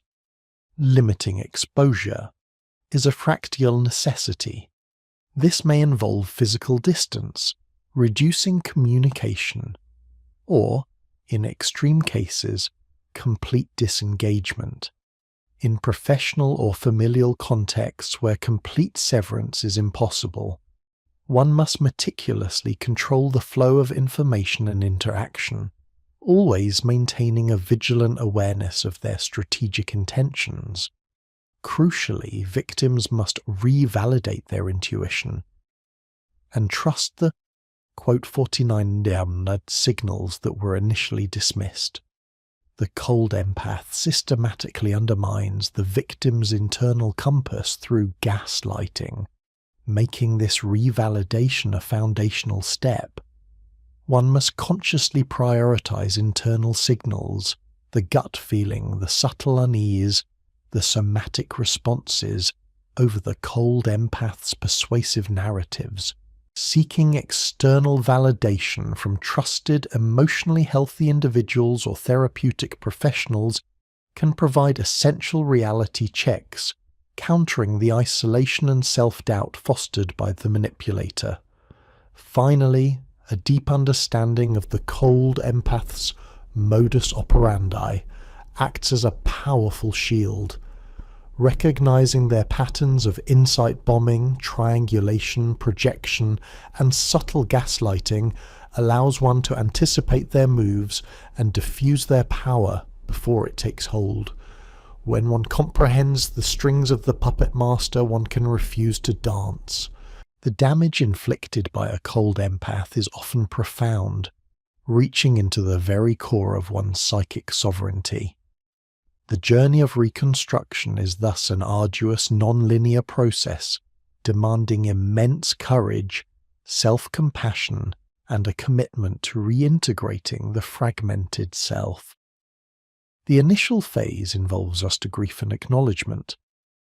Victims must mourn the loss of the idealized relationship, the perceived mentor, or the imagined soulmate. This grief extends to the energy, time, and trust that were invested, and the profound violation of one's inner sanctuary. Acknowledging the depth of the betrayal without excusing the perpetrator is a vital step toward healing. A central task is the establishment of psychic boundaries, both internal and external. The cold empath blurs the lines between their intentions and the victim's perceptions, leading to a pervasive sense of confusion and self-doubt. Reconstruction necessitates learning to differentiate one's own authentic thoughts, emotions, and desires from the manipulative influences that have been subtly imprinted. This involves rigorous self-reflection, mindfulness practices, and often therapeutic guidance to disentangle the self from the other. Rebuilding self-trust is paramount. The cold empath systematically erodes the victim's confidence in their own perceptions, judgment, and worth. The process of recovery involves consciously validating one's own experiences, emotions, and intuition, even when they contradict external narratives. Journaling, self-reflection, and engaging with supportive communities can help to anchor this nascent self-trust. For many victims, their own capacity for effective empathy may have been distorted or shut down as a protective mechanism. The reconstruction process involves carefully and safely re-engaging with one's own emotional landscape and the capacity for genuine connection with others, discerning healthy empathy from pathological exploitation. This reconnection often requires a secure and supportive environment to process the trauma of having one's empathic capacities weaponized. From a Jungian perspective, this journey necessitates just shadow work for the victim. This is not an act of victim blaming, but an introspective exploration of one's own unconscious. Quote, 50-Sakian, unintegrated needs or archetypal longings that the cold empath so expertly exploited. Understanding why one was susceptible, perhaps an unfulfilled need for validation, a deep desire for spiritual guidance, or an unconscious yearning for rescue, is crucial for preventing future entanglements and fostering greater self-awareness. This brave confrontation with one's own shadow material transforms vulnerability into wisdom. The ultimate goal of psychic reconstruction is the restoration of the individuation process. The cold empath arrests this journey by binding the victim to their agenda, preventing the authentic emergence of the self. Recovery involves re-engaging with the profound task of becoming one's unique, whole self, independent of external validation or control. This entails exploring personal values, purpose, creative expression, and cultivating relationships that are reciprocal and life-affirming. Finally, the process of healing often demands a somatic reintegration, addressing the trauma stored within the body. The subtle, insidious nature of the cold empath's abuse often bypasses conscious processing, embedding itself in the nervous system.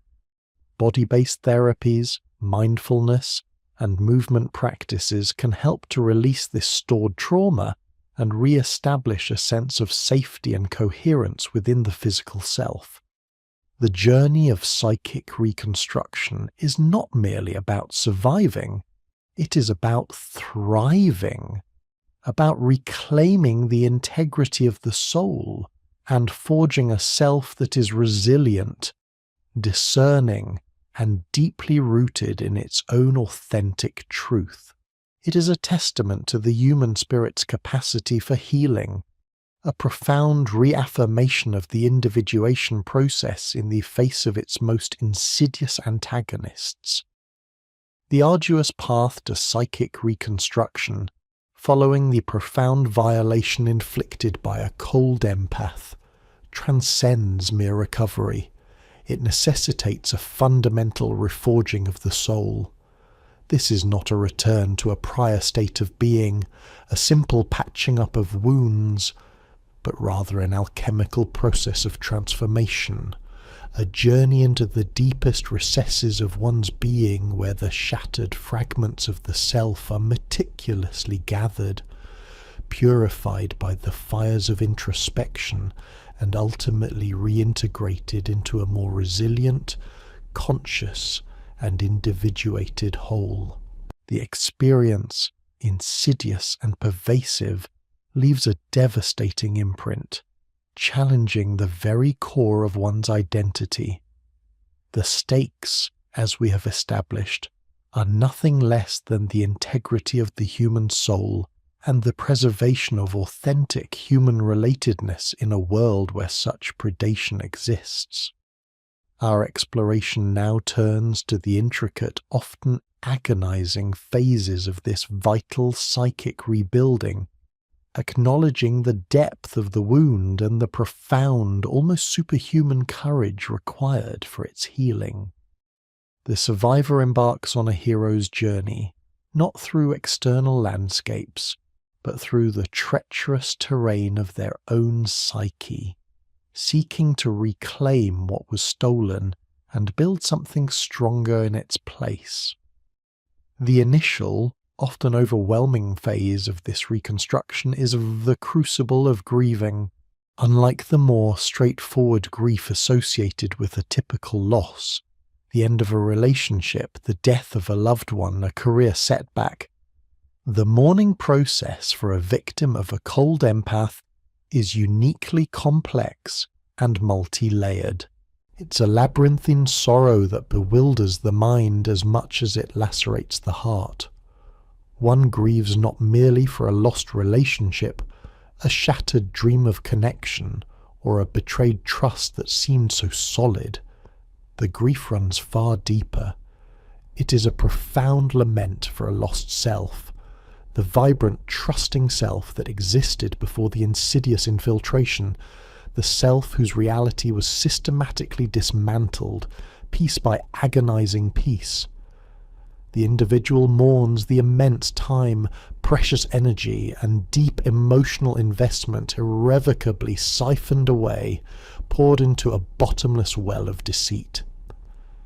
There is a visceral grief for the profound violation of one's sacred inner space, a feeling akin to spiritual rape, where the most intimate vulnerabilities were exposed and weaponized.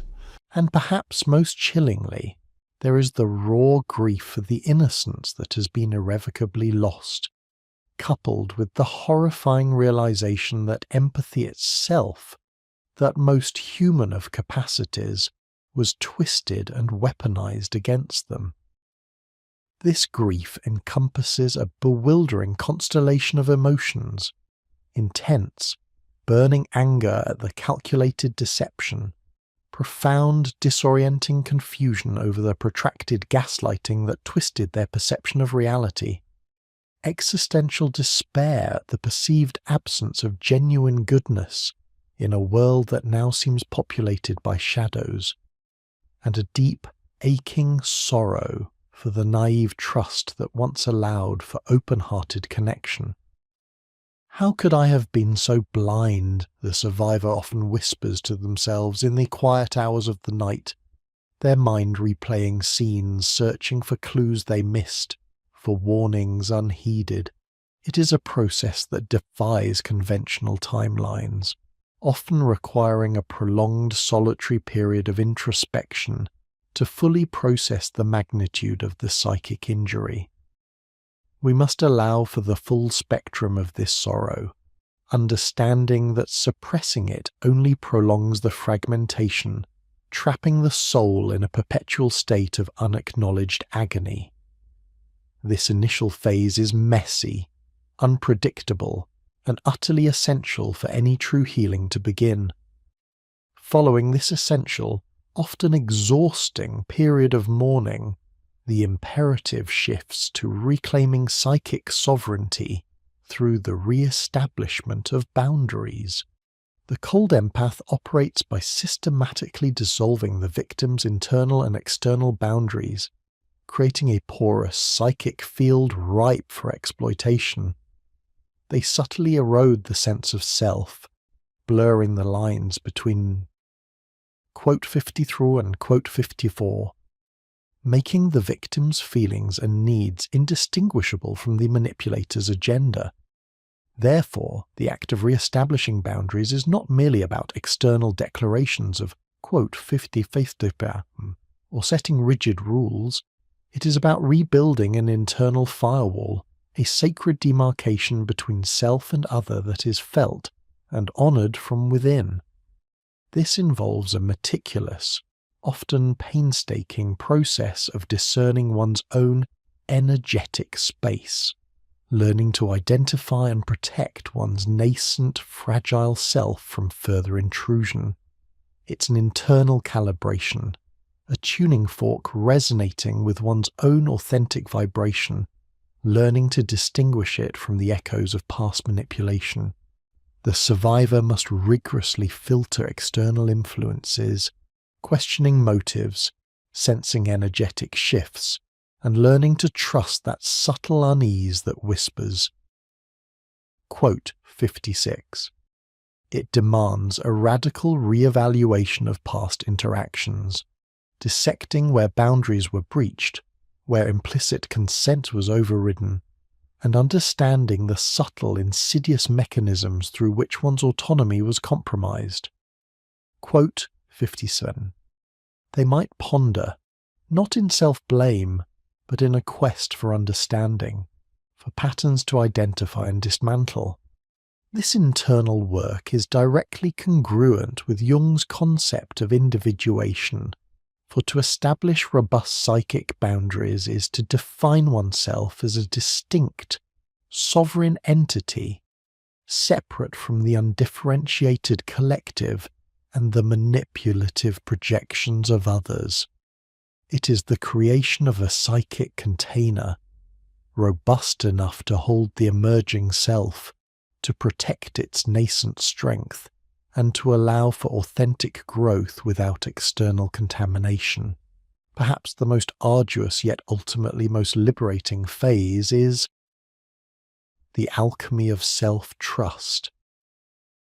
After enduring a prolonged period where one's perceptions, memories, and very sanity were systematically undermined by the cold empath's precise psychological operations, the victim's capacity for self-trust is profoundly eroded. The manipulator's goal was to make the victim doubt their own reality, to question their own senses, and to believe the distorted narrative presented to them. The internal compass, once relied upon for navigation through life, now feels unreliable, spinning wildly or pointing in contradictory directions, leading to a pervasive sense of self-doubt and an agonizing inability to distinguish authentic internal signals from the echoes of past manipulation. Is this really my thought, or theirs? Am I overreacting, or is this a genuine red flag? These questions plague the mind, creating a constant state of internal vigilance and anxiety. Rebuilding this trust involves a painstaking process of meticulous re-evaluation. One must revisit past experiences, not through the distorting lens of the cold empath's narrative, but through one's own revalidated emotional truth. This requires consciously choosing to believe one's own felt sense, that quiet inner knowing, even when it seems to contradict external quote 60, or the ingrained doubts implanted by the manipulator. It is a return to epistemological certainty within the self, a resolute, often defiant commitment to one's own subjective reality as the primary arbiter of truth. This phase often necessitates the crucial support of trusted, discerning individuals, therapists, friends, family, who can mirror back a healthy reality and affirm the victim's internal experience, providing a temporary external anchor until the internal compass is recalibrated and spins true once more. Without this foundational self-trust, the journey of individuation remains perpetually vulnerable to external influence, a ship without a rudder on a turbulent sea. Concurrently with the rebuilding of internal trust, the individual must navigate the delicate process of re-engaging authentic empathy with a wary openness.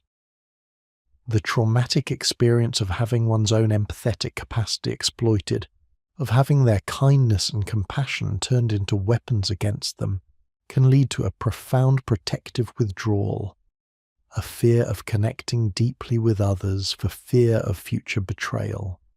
The heart, once open, now feels encased in ice, a self-imposed shield against further pain.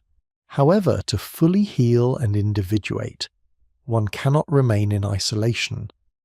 Authentic human connection, built on reciprocity and genuine understanding, is vital for psychological well-being. This phase demands the cultivation of a sophisticated form of discernment, a wise heart that can feel deeply, resonating with the joy and sorrow of others, but also protect itself with unwavering boundaries. It is no longer about a naive, undifferentiated openness, where every emotional overture is met with unquestioning acceptance, but about cultivating conscious empathy, where one chooses when and how to engage their emotional resonance. The survivor learns to differentiate between genuine warmth and mimicked sincerity, between reciprocal exchange that nourishes the soul and one-sided psychic harvesting that drains it. They learn to trust their gut reactions to others, paying close attention to the subtle energetic cues, a flicker in the eyes, a dissonance between words and body language, a persistent feeling of unease that signal either authentic connection or potential danger. Is this person truly present, or are they performing, the survivor's mind now asks, a new layer of protective awareness guiding their interactions. This is where the true integration of cognitive and affective empathy, previously weaponized by the cold empath, becomes paramount within the victim themselves. They learn to use their cognitive understanding of human nature, their hard-won knowledge of manipulation tactics, to protect their affective openness, creating a balanced and resilient approach to relational intimacy. Ultimately, these arduous steps converge into the reforging of the self, individuation as a phoenix process. The journey through the shadow of the cold empath, though devastating in its initial impact, can paradoxically become a potent catalyst for profound self-discovery and the emergence of a more integrated, resilient, and authentic self. The intense suffering, the systematic dismantling of the ego, and the forced confrontation with the darkest aspects of human nature, both in the other and by projection within oneself, can, through conscious, dedicated work, activate the transcendent function of the psyche. This function allows for the synthesis of opposing psychic contents, transforming the raw, agonizing material of pain into new meaning, deeper wisdom, and greater consciousness. The individual, having traversed the underworld of manipulation and betrayal, having faced their own vulnerabilities and emerged, does not merely heal. They are fundamentally transformed. They possess a heightened awareness of psychological dynamics, a profound appreciation for genuine connection that now feels like a precious gift, and an unshakable commitment to their own inner truth, their own unique path. This is not a return to a prior state of wholeness, a nostalgic longing for what was lost, but an evolutionary leap, a painful birth into a higher level of consciousness and psychic wholeness. The self, having been tested in the crucible of profound suffering, having been shattered and meticulously reassembled, is reforged, more luminous, more integrated, and more authentically powerful than before. The experience of the cold empath, therefore, serves as a brutal yet undeniable initiation into the deeper mysteries of the psyche, a dark rite of passage that, if navigated consciously, yields immense wisdom. It underscores the ongoing vigilance required to navigate the complex tapestry of human interaction and the profound wisdom gained through confronting the most insidious forms of psychological predation. The scars remain, etched into the soul, not as marks of weakness or perpetual victimhood, but as indelible reminders of resilience, hard-won discernment, and the triumphant, indomitable spirit of the human psyche in its relentless pursuit of authentic selfhood. They are badges of honor, testaments to a profound inner strength discovered in the deepest darkness. The cold empath, by their very nature, represents an immutable psychological constellation, a fixed point in the vast spectrum of human experience. We have explored the arduous journey of psychic reconstruction. For those who have suffered under their insidious influence, detailing the intricate process of reclaiming one's sovereignty and forging a, quote, Set 3. Yet, this personal triumph, however profound, does not alter the fundamental reality of the cold empath's being. Their lack of effective empathy is not a temporary aberration, a developmental delay susceptible to therapeutic intervention, but rather an inherent structural void. This distinction is paramount, for it dictates the only truly effective strategy for navigating their presence. Not remediation, but unwavering discernment and strategic disengagement. The futility of attempting to fix or change a cold empath cannot be overstated. Unlike individuals grappling with neuroses or even some personality disorders, whose internal landscapes, however fractured, retain a capacity for introspection, guilt, or genuine emotional resonance, the cold empath operates from a different ontological premise. Their elaborate persona is not merely a defense mechanism, but a sophisticated instrument of functionality, perfectly adapted to a world that often rewards cunning and the appearance of virtue. Their shadow, far from being a repressed aspect awaiting integration, is the very engine of their operational brilliance, unimpeded by moral compunction or emotional vulnerability. To believe one can awaken empathy in such an individual is to misunderstand the very essence of their pathology. It is akin to expecting a mirror to feel the warmth of the sun it reflects. This understanding, though disquieting, is an ethical imperative for self-preservation and for the protection of others. Moving beyond the individual encounter, we must now consider the pervasive influence of the cold empath within the broader societal tapestry.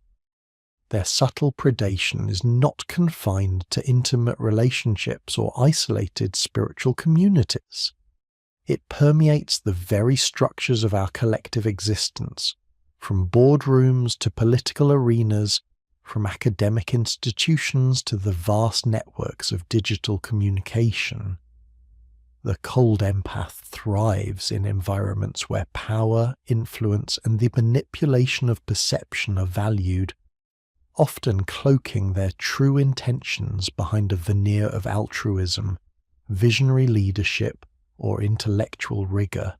They are the master strategists who can articulate a compelling vision for the greater good, while meticulously engineering outcomes that serve only their own aggrandizement. In the corporate world, the cold empath may rise to positions of immense authority, their cognitive brilliance enabling them to dissect complex problems and devise innovative solutions, all while demonstrating a chilling disregard for the human cost of their decisions. Their ability to project an image of decisive strength and unwavering resolve often blinds stakeholders to the underlying absence of ethical consideration. In politics, they may craft narratives of unity and progress, leveraging their exceptional cognitive empathy to understand the electorate's deepest desires and anxieties, only to exploit these vulnerabilities for personal gain or the consolidation of power. Their rhetoric, flawlessly delivered, can stir passions and galvanize support, yet it remains fundamentally detached from any genuine commitment to the well-being of those they purport to serve.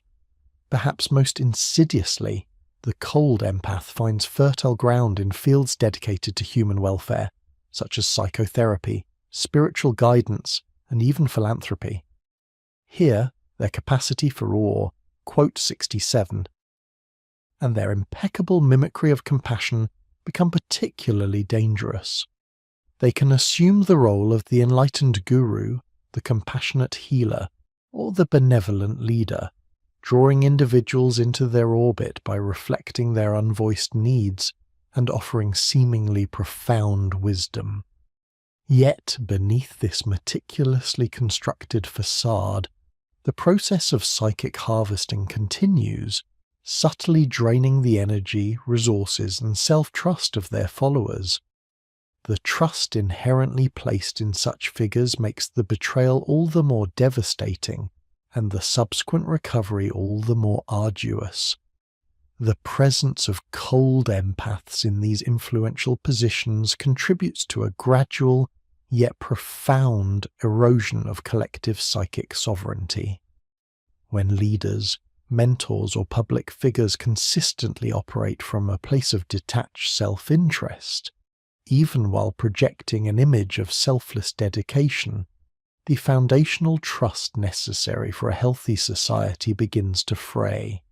This subtle undermining of genuine connection and authentic communication cultivates a pervasive cynicism, where individuals become wary of sincerity and doubt the existence of true altruism. The cold empath, through their sophisticated mimicry of virtue, inadvertently teaches society to distrust the very qualities they purport to embody, creating an Jungian quote, line 68 at a collective level, a persistent, unsettling feeling that something is fundamentally amiss, even when all appearances suggest otherwise. This societal impact extends to the shaping of cultural narratives and values. Cold empaths, by their strategic influence, can subtly steer collective perceptions, prioritizing efficiency over ethics, image over substance, and individual gain over communal well-being.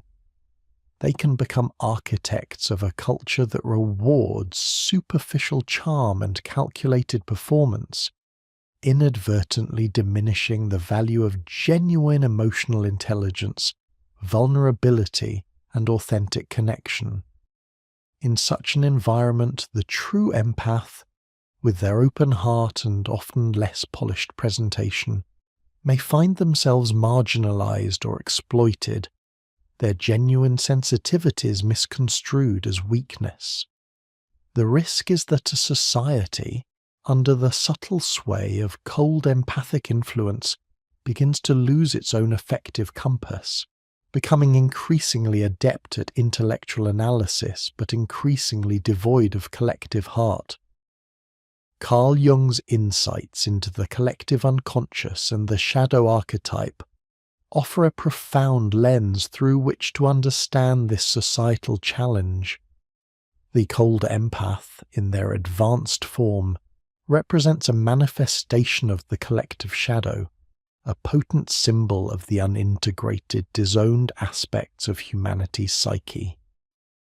Their existence forces us to confront the uncomfortable truth that intellect, when severed from an ethical and emotional core, can become a tool of immense destruction, even when cloaked in the guise of progress or enlightenment. They embody the archetypal danger of knowledge without wisdom, power without compassion, and insight without integrity. The widespread inability to discern their true nature, both individually and collectively, indicates a collective blind spot, a failure to integrate the darker potentials within the human psyche. Therefore, the urgency of developing collective discernment becomes an ethical and societal imperative. This is not merely about identifying individual predators, though that remains crucial, but about recognizing the patterns, the subtle incongruences, and the systemic vulnerabilities that allow cold empaths to thrive. It requires a collective awakening to the uncanny valley feeling, a willingness to trust our intuitive unease even when presented with flawlessly constructed narratives of virtue. Education and awareness become a prophylactic measure, arming individuals and communities with the knowledge and tools to protect their psychic sovereignty. We must cultivate a culture that values genuine authenticity, emotional integrity, and ethical leadership, rather than being swayed by superficial charisma or intellectual prowess alone. The journey of individuation, as Jung envisioned it, is not solely a personal quest, it carries profound implications for the collective, a society composed of individuals who have consciously engaged with their own shadows, who have cultivated both cognitive and affective empathy, and who operate from a place of integrated selfhood, is inherently more resilient to the manipulations of the cold empath. Such a society would possess a robust collective wise heart, capable of discerning true connection from calculated mimicry and genuine care from instrumental exploitation. It would prioritize the well-being of all its members, fostering environments where authentic relationships can flourish and where the subtle predator finds little fertile ground. The path forward demands unwavering vigilance and an unyielding commitment to cultivating authentic connection. We must continually strengthen our internal and external boundaries, both as individuals and as a collective, against those who seek to exploit our vulnerabilities. This involves a conscious choice to engage with the world through a lens of critical inquiry, tempered by an open heart and a discerning spirit. The lessons learned from entanglement with a cold empath, however painful, can serve as a catalyst for profound personal and collective transformation. They compel us to ask deeper questions about the nature of humanity, the interplay of light and shadow, and the true meaning of connection. In the end, the challenge posed by the cold empath is an ongoing one, a constant reminder of the depths of the human psyche and the imperative of conscious living.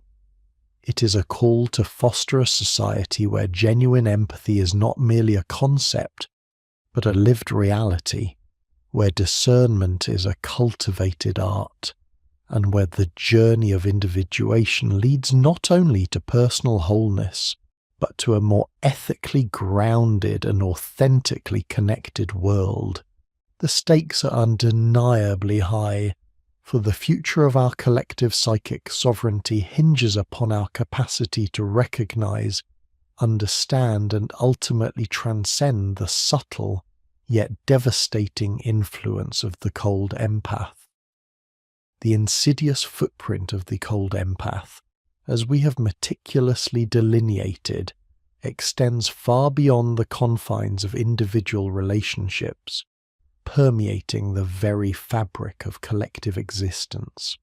Having explored the arduous path of psychic reconstruction for the individual, our gaze must now broaden to encompass the macrocosm, the societal landscape, where the cold empath operates as a subtle yet potent force, eroding trust and distorting ethical frameworks on a grand scale. This necessitates a profound examination of how such an entity, devoid of a moral compass yet endowed with unparalleled cognitive acumen, can infiltrate and reshape institutions, cultures, and the collective psyche itself. The cold empath, with their chilling precision in understanding human motivations and vulnerabilities, finds fertile ground within the intricate mechanisms of modern society. We observe their ascent in corporate hierarchies, where a relentless pursuit of efficiency and profit often eclipses ethical considerations. Here, their ability to read the room, to anticipate desires and fears, to craft compelling narratives that resonate with stakeholders, positions them as invaluable assets. They can galvanize teams, not through genuine inspiration, but through a calculated manipulation of individual aspirations and anxieties, creating a veneer of high performance. Yet the cost is invariably borne by the collective, a workforce subtly pitted against itself, a culture of performative loyalty, and a gradual erosion of human dignity, all sacrificed at the altar of instrumental efficacy. The success they engineer is often a hollow triumph, built upon a foundation of exploited emotional labour and a profound disregard for the long-term well-being of the human capital. Within the political arena, the cold empath transforms into a master architect of public perception. Their speeches, though crafted with a sophisticated understanding of collective sentiments, lack the authentic resonance of true conviction. They deftly employ insight bombing on a mass scale, articulating the unspoken grievances, hopes, and fears of the populace, thereby forging an illusory bond of understanding. This allows them to manipulate public discourse, steering narratives towards agendas that consolidate their own power or that of their benefactors, rather than genuinely serving the collective good. Policies, though presented with a veneer of compassion or progress, are often devoid of genuine concern for human welfare, meticulously designed to exploit systemic weaknesses or to divide and conquer, leveraging societal anxieties as levers for control.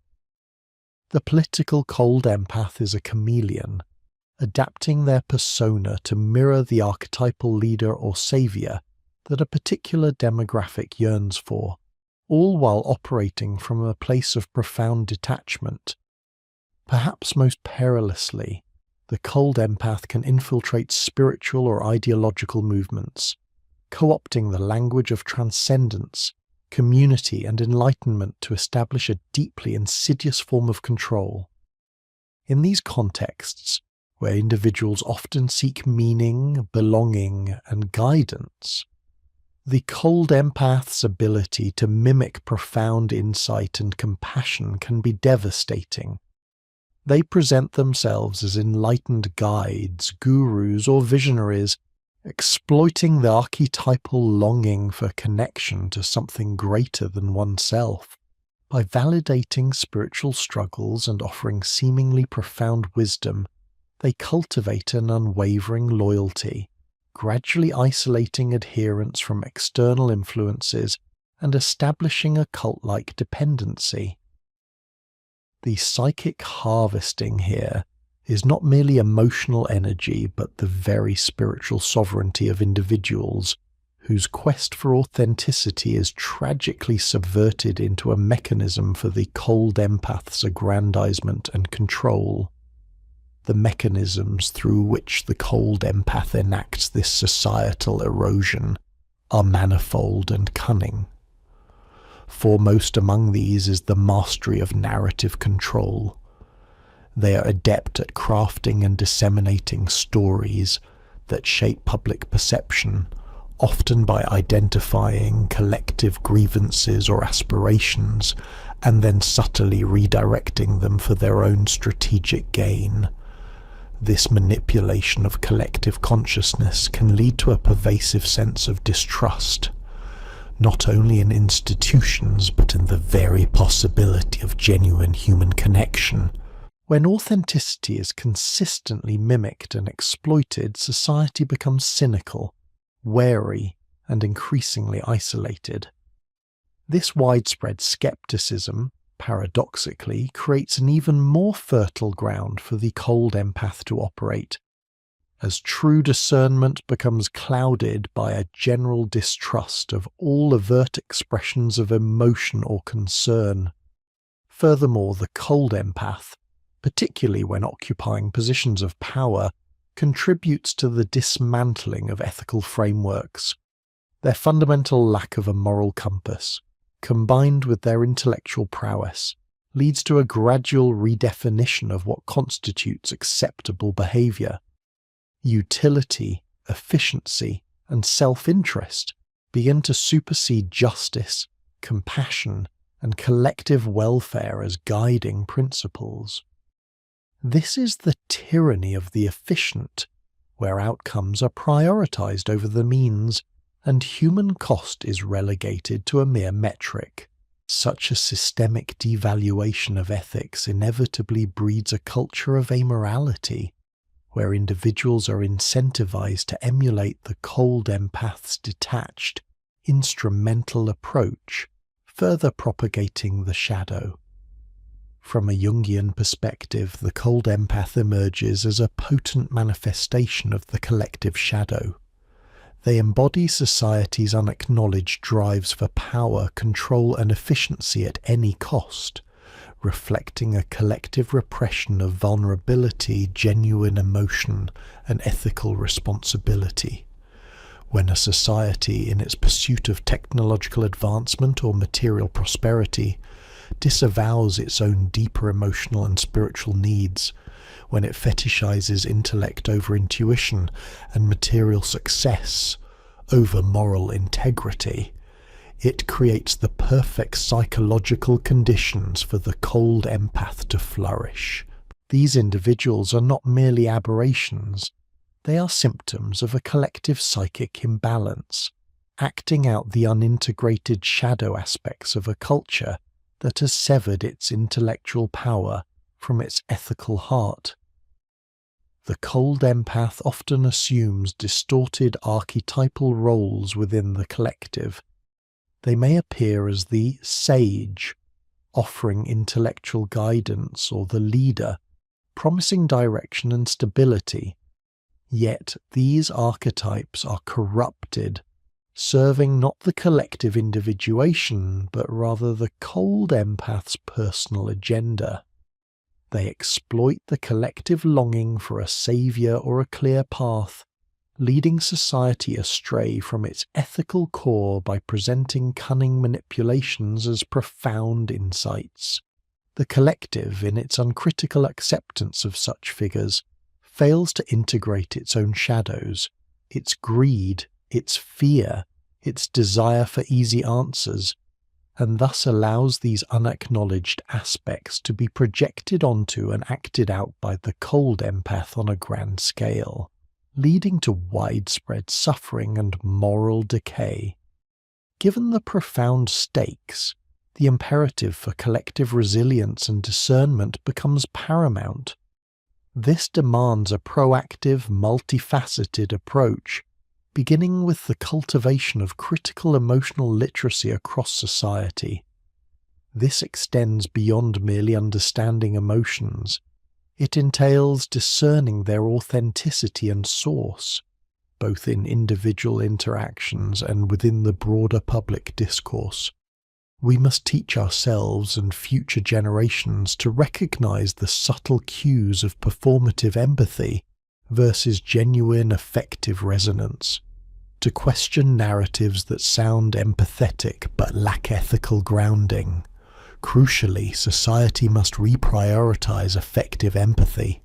We must consciously emphasize the value of genuine emotional connection, compassion, and moral courage in all societal interactions, from educational curricula to policy making. This means fostering environments where vulnerability is not seen as a weakness, but as a strength, and where ethical decision-making is celebrated over mere efficiency. Educational systems, media, and cultural institutions hold a significant responsibility in championing these values, actively countering the cold, instrumental logic that the cold empath embodies. Furthermore, strengthening independent institutions, such as a free and ethical press, robust academic inquiry, and an impartial judiciary, is vital. These institutions are designed to provide essential checks and balances, to uphold truth, and to resist subtle manipulation. Their integrity is a bulwark against the cold empath's influence, as they offer alternative narratives and objective analyses that can expose the superficiality of manipulative rhetoric.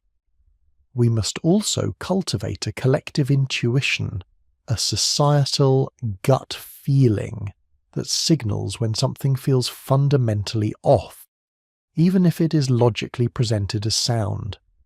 This collective, uncanny valley effect can serve as an invaluable early warning system, prompting deeper inquiry when figures or policies elicit a subtle, pervasive unease despite their outwardly appealing facade, encouraging critical thinking rather than blind acceptance of authority. is fundamental to nurturing this collective discernment. Ultimately, protecting society from the insidious influence of the cold empath necessitates promoting and empowering ethical leadership. We must actively identify, support, and elevate individuals who demonstrate genuine integrity, transparency, and a profound sense of responsibility for the welfare of others, not merely for efficiency, power, or personal gain. These are leaders whose intellect is integrated with a robust moral compass, whose decisions are guided by both wisdom and compassion. Finally, the arts and authentic storytelling play an indispensable role in this societal defense. They offer counter-narratives that emphasize genuine human connection, celebrate vulnerability, and expose the dangers of manipulative power. By reflecting the full spectrum of human experience, including our capacity for authentic empathy and our resilience in the face of psychological predation, art can awaken the collective conscience and reinforce the values that the cold empath seeks to dismantle. The future of a just, compassionate, and truly individuated society hinges upon our collective ability to recognize, understand, and steadfastly resist the insidious influence of the cold empath. It is a call to a deeper form of collective individuation, where intellect and emotion are harmonized, and where discernment becomes a shared societal virtue. The stakes are undeniably profound, for without this collective vigilance, we risk ceding our psychic sovereignty to those who would manipulate the very strings of our soul.